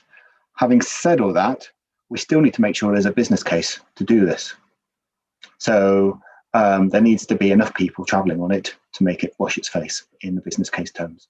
So we need to make sure, and we through the assurance framework, which we have for the region, we need to make sure we're testing at each stage whether there is a business case. And that's why some corridors might be better suited to bus rapid transit type of solutions, because there might just be less people travelling on it, rather than on other modes. So yeah, absolutely. I think it's really important that we do consider the impact of travel demand and COVID, because that is going to have a material impact on future travel patterns. But it's just so difficult to take into account. Sorry, I'm being attacked by messages on my phone and on my email at the same time as talking to you. That is the travel patterns question. In terms of the local plan, Tim Lawrence is on the call, obviously, and I think for me, the local plans have been absolutely essential to informing where growth is going to be, and Kirklees, I think, is in a really good place relative to other districts, maybe some other districts, maybe in terms of the clarity which the local plan provides in Kirklees. Not saying everyone agrees with it, but from a clarity perspective, there is that clarity around the Kirklees local plan, and that has been really helpful. And I think what it really does is highlight some of those key growth areas around North Kirklees, around the area around Bradley and a number of other areas as well. So there is some significant opportunities, isn't there, for us to make sure we're building on those local plan proposals moving forward. So I think I'll leave it there in terms of timings for today as well. Is there any other, Chair, back to you in terms of other questions which people have? So yeah, we'll just got what I'll do is, because obviously we're running out of time a little bit, if I can just bring in people who've not had the opportunity to say anything, ask any questions. Sorry, Chair, can Tom answer Councillor Lawson's question, which is key to the mass rapid transit? Have WICA considered the implications of Yorkshire Water's sewage line that they put down the Spen Valley Greenway? Because unless Yorkshire Water were compelled, when they put it in, to have a lift and shift clause with Sustrans, then somebody else is going to have to pay to deal with it. Yeah, it may not be suitable to run a mass rapid transit system across the top of that, in which case you need to rule out that corridor immediately. Mm-hmm. So the simple answer to that question is no, we haven't.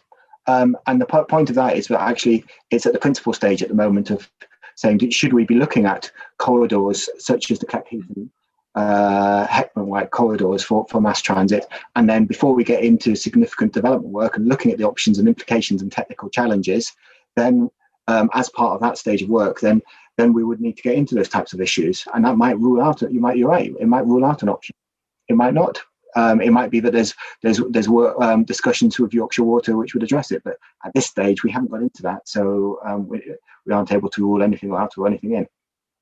Okay, thank you for that. Bruce, you asked a question. Was your question answered when we had the discussion about consultation? Or was there anything further to say? He's on mute. Can hear you? Yeah, as usual, I was on mute. But yeah, somebody did answer it, but I was just drafting another one. People with disposable income who don't need to travel by bus and normally travel by car will not get out of their car and travel by bus whilst the roads are in the condition that they're in. Is there any connection between the maintenance cost of the roads and the desire to move people onto buses? I'm going to start with this question. I'm going to pass over to Andrew as well. If Andrew's still on the call, I can't quite see him on my screen, to talk around fares.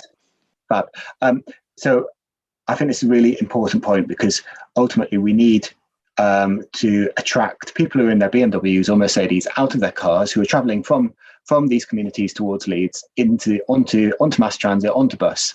And the problem at the moment is it's too cheap to travel by car, or perceived to be too cheap to travel by car relative to sustainable modes. And that's something we've got to try and address. We've got to try and make the bus and sustainable modes much more attractive to those car users. We're never going to get all of them out. There are always going to be some people who are going to use their car, but we need to work at the edges of that and encourage people to use sustainable modes by providing a much more attractive ticketing offer. No. Sorry, you're missing the point, Tom. Excuse me. It's not about the cost. It's about the user experience. You know, as a car owner, a cyclist, and a bus user, I can tell you that when I get on the bus, I am struck by the unpleasant nature of the travel.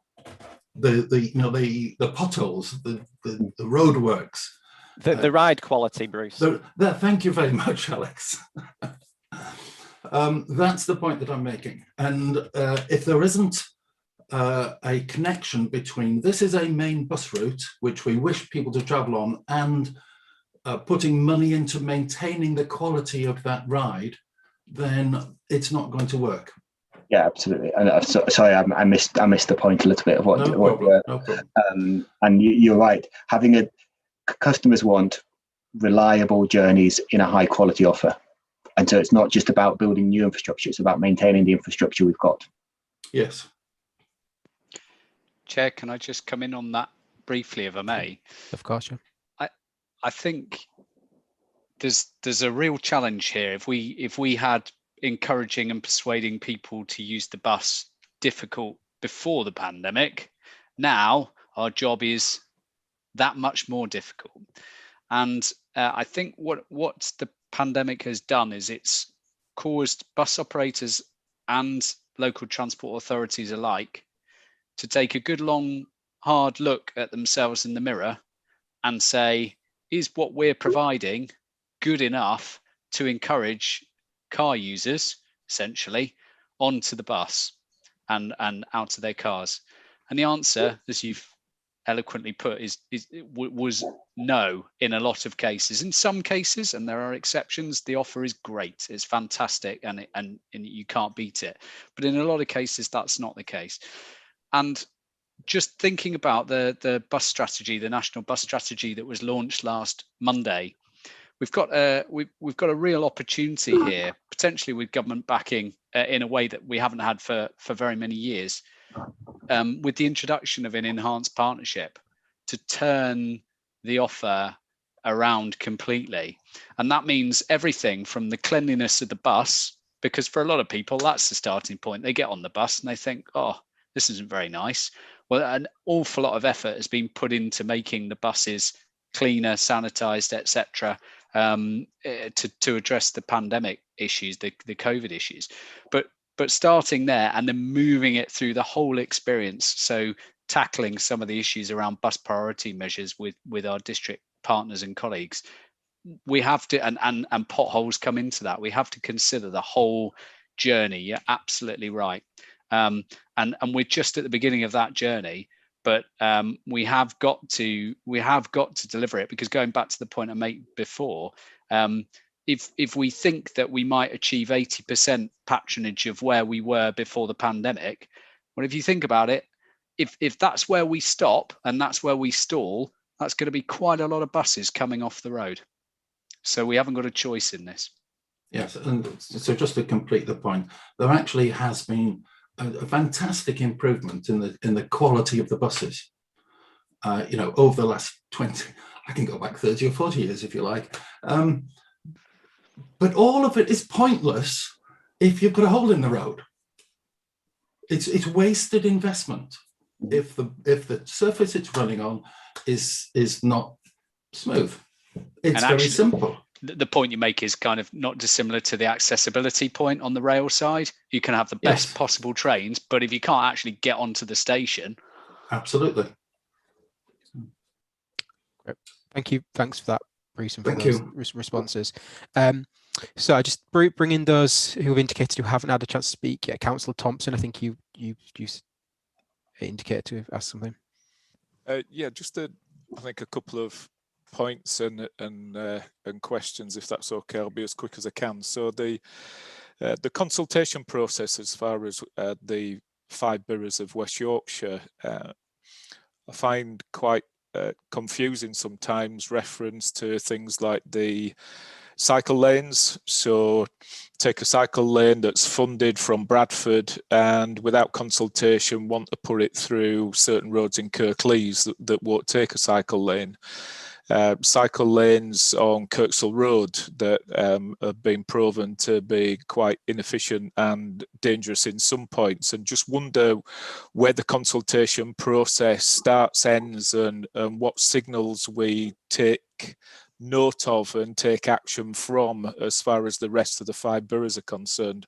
So that was one point as far as consultation on the bikes. Then the local plan, which obviously there's, if we just take Kirklees, for example, an additional 30,000+ homes over the next 12 years, I think it is.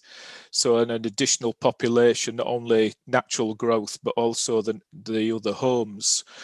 And what that implies, or it gives us as far as a problem as far as schooling's concerned. So we all know that we don't want to go out and commute in parent taking child to school in the morning and at 3:30 of an evening.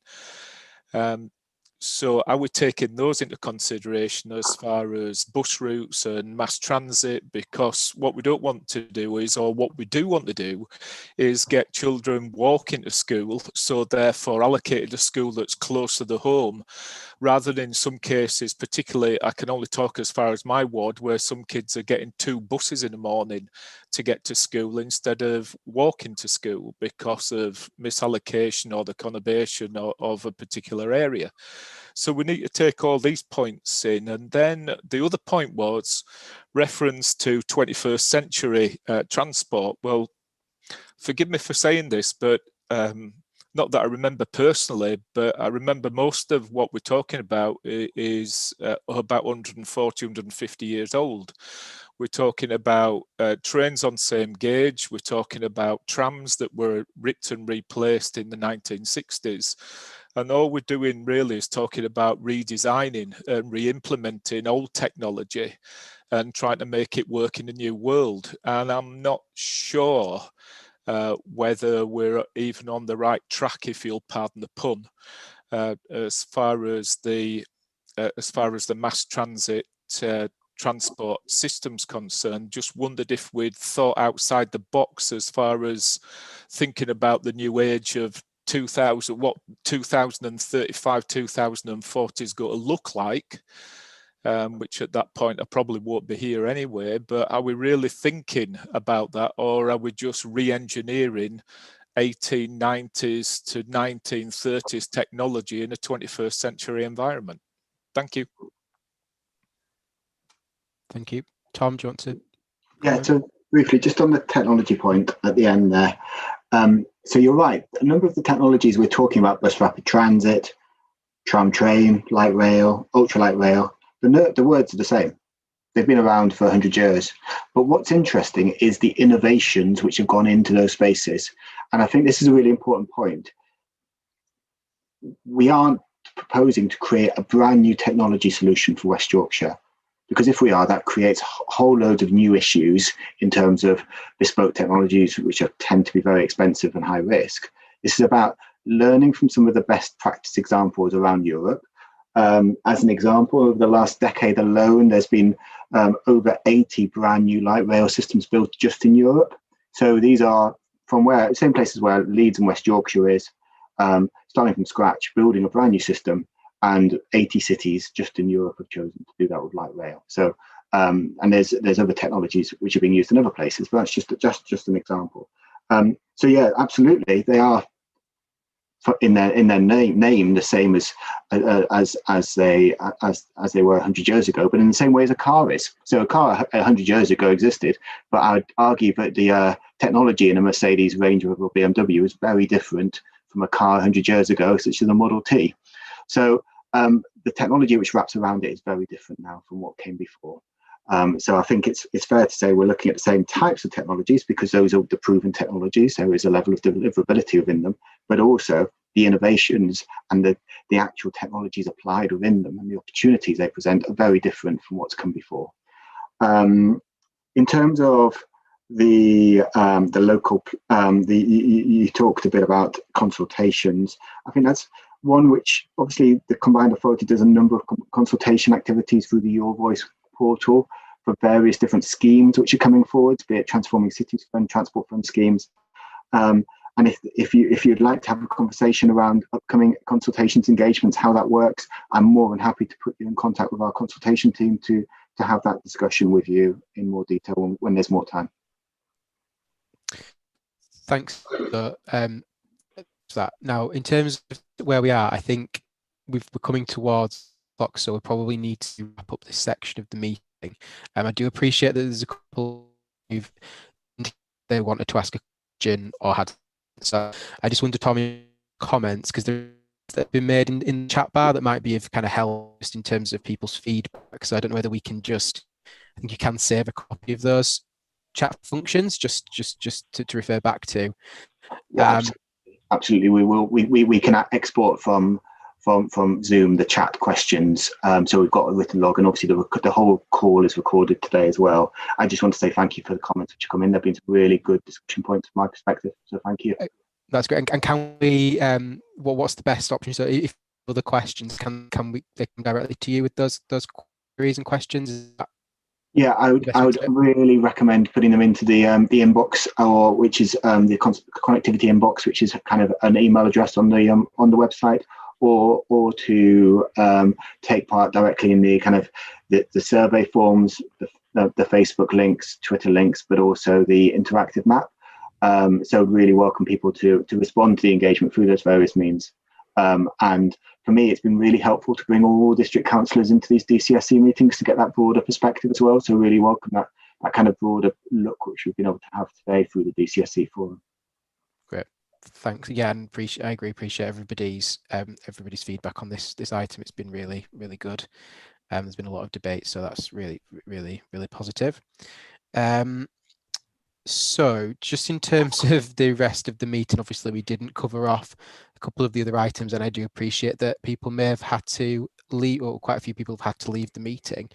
In terms of the operator updates, is there any operators on who have waited patiently and would like to now provide an update? I appreciate a couple of people have had to leave, which is fair enough. Is anybody else on? Hi, Pete Myers from Northern, if you want. I can give you an update on what we're up to. Thanks for waiting patiently. No problem. We're on probably our 8th timetable in 2 years, which is no mean feat when we normally do 2 a year. And this is designed very much around lockdown and the expected demand between now and the 16th of May, when our next timetable will come into fruition. That timetable will be designed very much to allow for an uplift in leisure travel, which is obviously, well, it's been said several times here today, likely to burgeon this summer, and we'll be ready for it. COVID-19 and the effects of it has affected us as much as anyone else. We have a number of people still on the clinically extremely vulnerable list, and they're away from work, although they're scheduled to come back towards the end of this month, the start of next. And we also have issues in depots with test and trace pings and social isolation. To demonstrate that, we had 7 away from Leeds depot, which is a big old depot, back last week in the morning, and by the evening it was 48. So that shows you the type of the volatility that is going on out there. But through all this, performance is good and remains strong, as with our friends from TPE earlier. And we are ready to go. So we're ready with a marketing campaign and all the things we'll need to do once the government tells us we can do. And it's all about building confidence. We're doing the cleaning, using the Zuno fogging product, which is very, very efficient, has a half-life of about 30 days. And that's very good. Recently, we saw the schools return, and a particular thanks to West Yorkshire for their help in this. We've had standby buses where we thought we may have issues. In the Kirklees area, none at all, no issues at all, even Honley, which is a big and active flow for us, so that's good news. Numbers travelling, they're increasing. We're seeing a steady increase. We saw a lump as schools went back, but we're still sub 20% of those who travelled pre-COVID, so that shows you that the situation we're facing currently. That is it from us. Happy to take any questions, should there be any. Okay, thanks. Yeah, if people want to indicate if they have questions, if not, I think we've got, is it Dwayne? Dwayne Wells, are you want to give an update? Hello, yes I can. So just the update from Arriva then. Our timetables were reduced in February in response to requests from the Department for Transport to reduce our mileage in line with the national lockdown. We have since restored our Monday to Friday service level to 100% of pre-pandemic levels. Still obviously running with reduced capacity for social distancing. But because of that, we've got extra journeys out across the network to support the busiest flows, and in particular the school travel. Like any industry, we've got some COVID-related staff absence, but we are fully staffed to deliver our registered services. And looking to the future, the next step for us to coincide with non-essential retail will be our Saturday service ramping back up to 100% of the pre-pandemic level. So hopefully 12th of April for that. And all that's left to say is that we're looking forward to welcoming customers back on board. But for now, we'll continue to provide those cater for those essential journeys. And that's the update from Arriva. Thank you, Dwayne. Again, if anyone's got any questions, do you put it into the box? Is there anybody else who's on to give an update? Sorry, I'm not sure on everybody's names. So if that's it, then that's fine. Okay, no questions. So that's all good. So thanks for those updates, everybody. So we've gone through the agenda slightly backward, but we've made it to the information report. So Andrew, is there anything you just want to sort of add on that report? I think in terms of the information report as it stands, hopefully we can take that as read unless people have got particular comments they want to raise on it. Obviously, bus services are gradually increasing in frequency back to where they should be, but that's slow progress. And I think the key elephant in the room around a lot of what we're doing at the moment is the point at which we are allowed to open bus services up for anybody to use at any time, as opposed to what we have at the moment, which is still we have restrictions on the number of people that we're allowed to carry on buses. And I think there's a question there around we have got some capacity issues at the moment that are emerging, particularly around sort of college students, etc. We're dealing with them as best as we can. But obviously, the true solution won't come until actually those limits are lifted. Also, just into the mix, we're working on, we have worked on our fair deal for young people, which is going to simplify the range of products available for the under-19s and hopefully encourage a lot of kids to get onto the bus, both for perhaps if they've got a Saturday job or leisure purposes, just get them back onto the bus network and give them that freedom to travel. Again, we're a bit stymied in being able to introduce that until such time as the restrictions on the number of people that can travel have been lifted. Couple of specifics just around my colleague has informed me that should anybody have concerns about the Brighouse to Mirfield bus service, that is in hand, and there are plans in place for that, just in case that was what Councillor Bolt was going to raise, reading his mind slightly.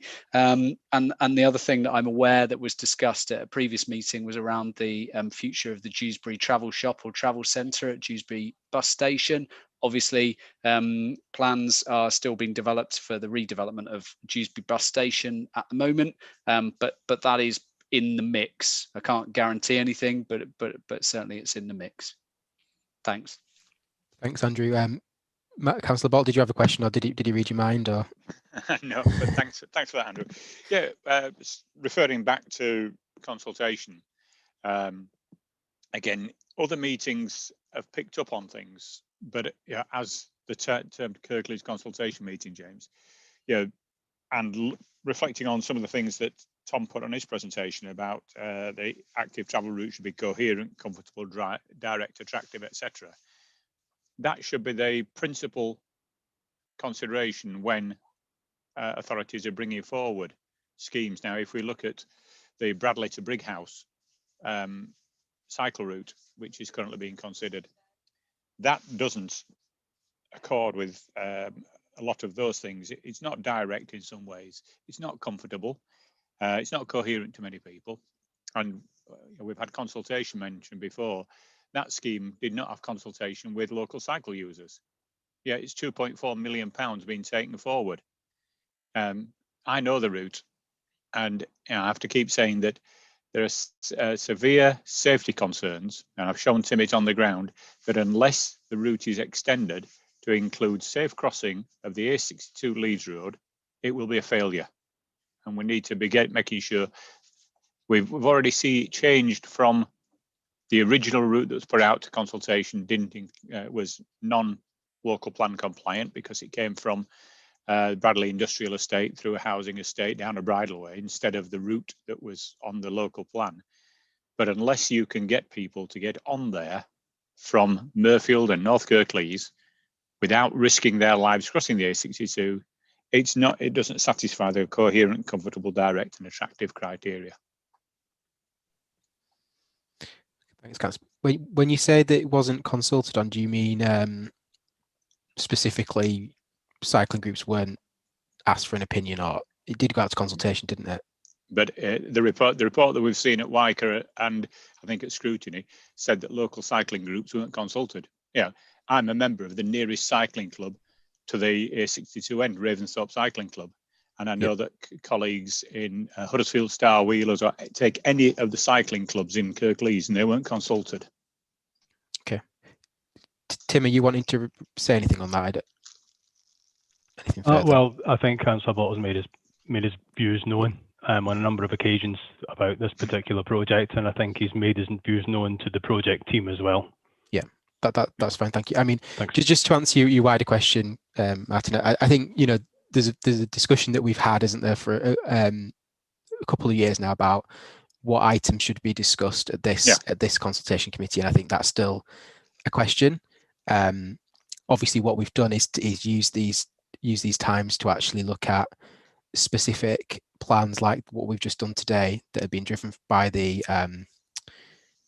by Wyker. I think what you're suggesting is we should spend more time looking at particularly local schemes, and I guess perhaps we still haven't struck the right balance on that. So if I'm chair next year or somebody else is, I'm sure this is something that I can feed back and take away, because I absolutely agree that we want to get it right. We want to make sure people have the opportunity to feed in, and obviously it's about transport, so we should be considering it. People who are public representatives here have that view from the public of Kirklees, and they may not have turned up to a scrutiny committee or realised that those items were being discussed there. So fully take on board your point, and I think we haven't got there to the solution on that one yet. So happy to take that forward. Okay, any more comments, or are we happy with that? Just to note that report. Great, thank you. So I think we've come to the end of the meeting. So thanks everyone for joining. I think there's been some good feedback there to say people have found that informative and helpful. So hopefully that's the case.